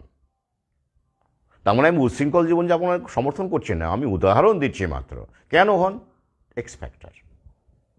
অনেকে আবার দেখবেন খুব সাধারণ সুন্দর জীবনযাপন, মদ ছন্না, খুব স্বাভাবিক মানে জীবনযাপন করেন, সুস্থ সুন্দর, তা সত্ত্বেও দেখবেন হঠাৎ করে তার লিভারের সমস্যা দেখা দিল। আমার পরিচিত এরকম আছে, হঠাৎ করে লিভারের সমস্যা, মারা গেলেন, ক্যান্সার। অথচ তার দাদা মদ গেলেন, দুবেলা মদ খায়, দিব্যি আছে। কি করে বলবেন এটা? কি বলবেন? X factor. একই রকমভাবে এই যে করোনামৃত যাদের শরীরে প্রবেশ করেছে, এখানে এক্স ফ্যাক্টর একটা বড় ফ্যাক্টর, সেটা আমরা জানি না কার শরীর কিভাবে গ্রহণ করছে, মোকাবিলা করছে। শরীর কিন্তু একটা মারাত্মক দুর্গ, জানেন তো, একটা বিশাল বড় দুর্গ, প্রকৃতির তৈরি দুর্গ। তার একটা এক্সপায়ারি ডেট অবশ্যই আছে, তার আগে তার চট করে কিছু হয় না। যাদের হয় তাদের হয়, কিন্তু সবার হয় না। এখন হ্যাঁ, রাসায়নিকভাবে ঘটনা জীবনযাপন করলে তো আপনার শরীরের ক্ষতি হতেই পারে, কিন্তু সবার, ওই যে বললাম এক্স ফ্যাক্টর, সবার সমান ক্ষতি হয় না। সবাই যে সবাই একই রকম হবে, হার্ট অ্যাটাক হবে, ব্রেন স্ট্রোক হবে, বা এই যে এডি সবার মধ্যেই ভয়ঙ্কর আকার নেবে, এমনটাও নয়। এই কারণেই আমাদের বায়োমেট্রিক আলাদা, আমাদের সব কিছু আলাদা। মানে আমরা মানে আপনার মতো বায়োমেট্রিক পৃথিবীতে কারণ নেই, আগামীতেও থাকবে না, অতীতেও ছিল না, ভাবতে পারেন। এখানেই আমরা ইউনিক, এটাই এক্স ফ্যাক্টর। তাই ভয় পাওয়ার কিছু নেই। তবে আমরা তো অবশ্যই রেজিস্ট করার চেষ্টা করব, তাই বারবার আমি প্রাকৃতিক পন্থার কথা বলি, রাসায়নিক বর্জিত জীবন যতটা সম্ভব। এ নিয়ে আমার ভিন্ন করোনামৃত যারা নিয়েছেন তাদের জন্য আমার ইউটিউবে একটা ভিডিও আছে, দুটো ভিডিও আছে, তারা অবসরে দেখবেন। মানসিক শক্তি অর্জন করুন। আর এই রকম ঘটনা ঘটছেই, ইতিমধ্যেই শুরু হয়েছে, যেগুলো আগামীতে ওরা বার্ড ফ্লুর নাম করে, বার্ড ফ্লুটাই প্যান্ডেমিক হওয়ার প্রথম ক্যান্ডিডেট আমি বলবো। করোনাও আছে অবশ্যই, করোনাও এক লাইনে আছে, তারও ভ্যাকসিন হচ্ছে, বার্ড ফ্লুর ভ্যাকসিনও হচ্ছে, দুটো ভ্যাকসিন হচ্ছে, করোনার ভ্যাকসিন তো রেডি আছে আমার যেটা মনে হয়। ওরা বলছে ট্রায়াল চলছে, ঠিক আছে। তো বার্ড ফ্লুর ক্ষেত্রে মেসেঞ্জার আরএনএ ভ্যাকসিন হচ্ছে, যেটা আগে ছিল না, কিন্তু করোনার ক্ষেত্রে তো মেসেঞ্জার আরএনএ ভ্যাকসিন ইতিমধ্যেই আমরা দেখেছি, দেওয়াও হয়েছে। তো এখন সেকেন্ড জেনারেশনের নাম করে ওরা আগের ভ্যাকসিনই দেবে না নতুন করে বানাবে, সেটা ওরা ভালো জানে। তো এতে করে সাধারণ মানুষের কোনো উপকার হবে না, বরং ক্ষতি হবে, সেটা আমি আগেই বলে দিচ্ছি, আরও সর্বনাশ হবে। কিন্তু ওই যে মানুষ প্যানিকগ্রস্ত হয়ে গেলে কি করবে তখন বলবে বাবা এত লোক, আমার আশপাশের লোকজন দেখছি অসুবিধে হচ্ছে, মরে যাচ্ছে, ভয়ঙ্কর বার্ড ফ্লু নিয়ে নাও, অথবা করোনা আরেকখানা প্রজাতি এসেছে, মারাত্মক ভ্যারিয়েন্ট, এবার নিতেই হবে, না হলে বাঁচা যাবে না। অর্থাৎ গ্রাউন্ড লেভেলে এবারে কিছু কিন্তু ঘটবে, অন্তত ঘটানো হবে। শুধু মিডিয়ার প্যানিকবাজি দিয়ে এখন এবারে কাজ হবে না। তাই সেইটাই আমি আপনাদের মানসিক প্রস্তুতি দিলাম আর কি, এইটুকুই। কী কোন ক্ষেত্র থেকে কীভাবে ঘটতে পারে। আর সেটা যদি নাও ঘটে, তবু ওরা বিধিনিষেধ বা এই ধরনের ডিভাইড অ্যান্ড রুল খেলা, লকডাউনের খেলা খেলবে। সেক্ষেত্রে ধর্ম আছে হাতে, ধর্ম আছে, জাতপাত আছে, বিভিন্নভাবে হোক। রিসেটকে কার্যকরী করতে গেলে, আরও এফেক্টিভ করতে গেলে এই ধরনের বিধিনিষেধ আরও করতেই হবে। নাহলে এখন যদি আবার ওই এখন যেমন চলছে সব একই রকমভাবে চলতে থাকে, এই সব সময়ে ওরা স্কুলটাকে স্ট্রিক্ট সাজিয়ে নিচ্ছে, এডুকেশন সিস্টেমে রিসেট করছে ওরা, জানেন, দেখতেই পাচ্ছেন। আর কোথায় করছে? হাসপাতালে, সরকারি হাসপাতালে রিসেট প্রক্রিয়া চলছে। দেখবেন ওই যে মেডিকেল এতদিন কোনো খবর পাওয়া গেল না, হঠাৎ করে দেখা যাচ্ছে যে এক্সপায়ার্ড স্যালাইন দিচ্ছে, মানুষ মারা প্রসূতির রক্তপাত হচ্ছে, এই হচ্ছে সেই হচ্ছে। প্রাইভেট হসপিটালে সব ঠিকঠাক আছে, কোনো খারাপ খবর নেই, দারুণ ট্রিটমেন্ট দিচ্ছে, খুব ভালো ট্রিটমেন্ট দিচ্ছে, কোনো অভিযোগ নেই, কিছু নেই। কিন্তু সরকারি ক্ষেত্রেই যত অভিযোগ আগামীতে আরও বাড়বে, দেখতেই পাচ্ছেন। এই রিসেটগুলো এখন চলছে বলে ওরা কিন্তু এখন ওই লকডাউন বা এই ব্যাপারগুলো কিন্তু করবে না এই মুহূর্তে। আমি বহু আগেই বলেছি, HMPV ভিডিওতেও বলেছি, কিন্তু ওরা আগামীতে করবে, কিছু একটা করবেই, এ জাতীয় কিছু। তার জন্য ওরা ক্ষেত্র তৈরি করে রেখেছে, সেটাই আজকে সংক্ষেপে আলোচনা করলাম। ভালো থাকুন, সঙ্গে থাকুন, আবার দেখা হবে। শুভরাত্রি।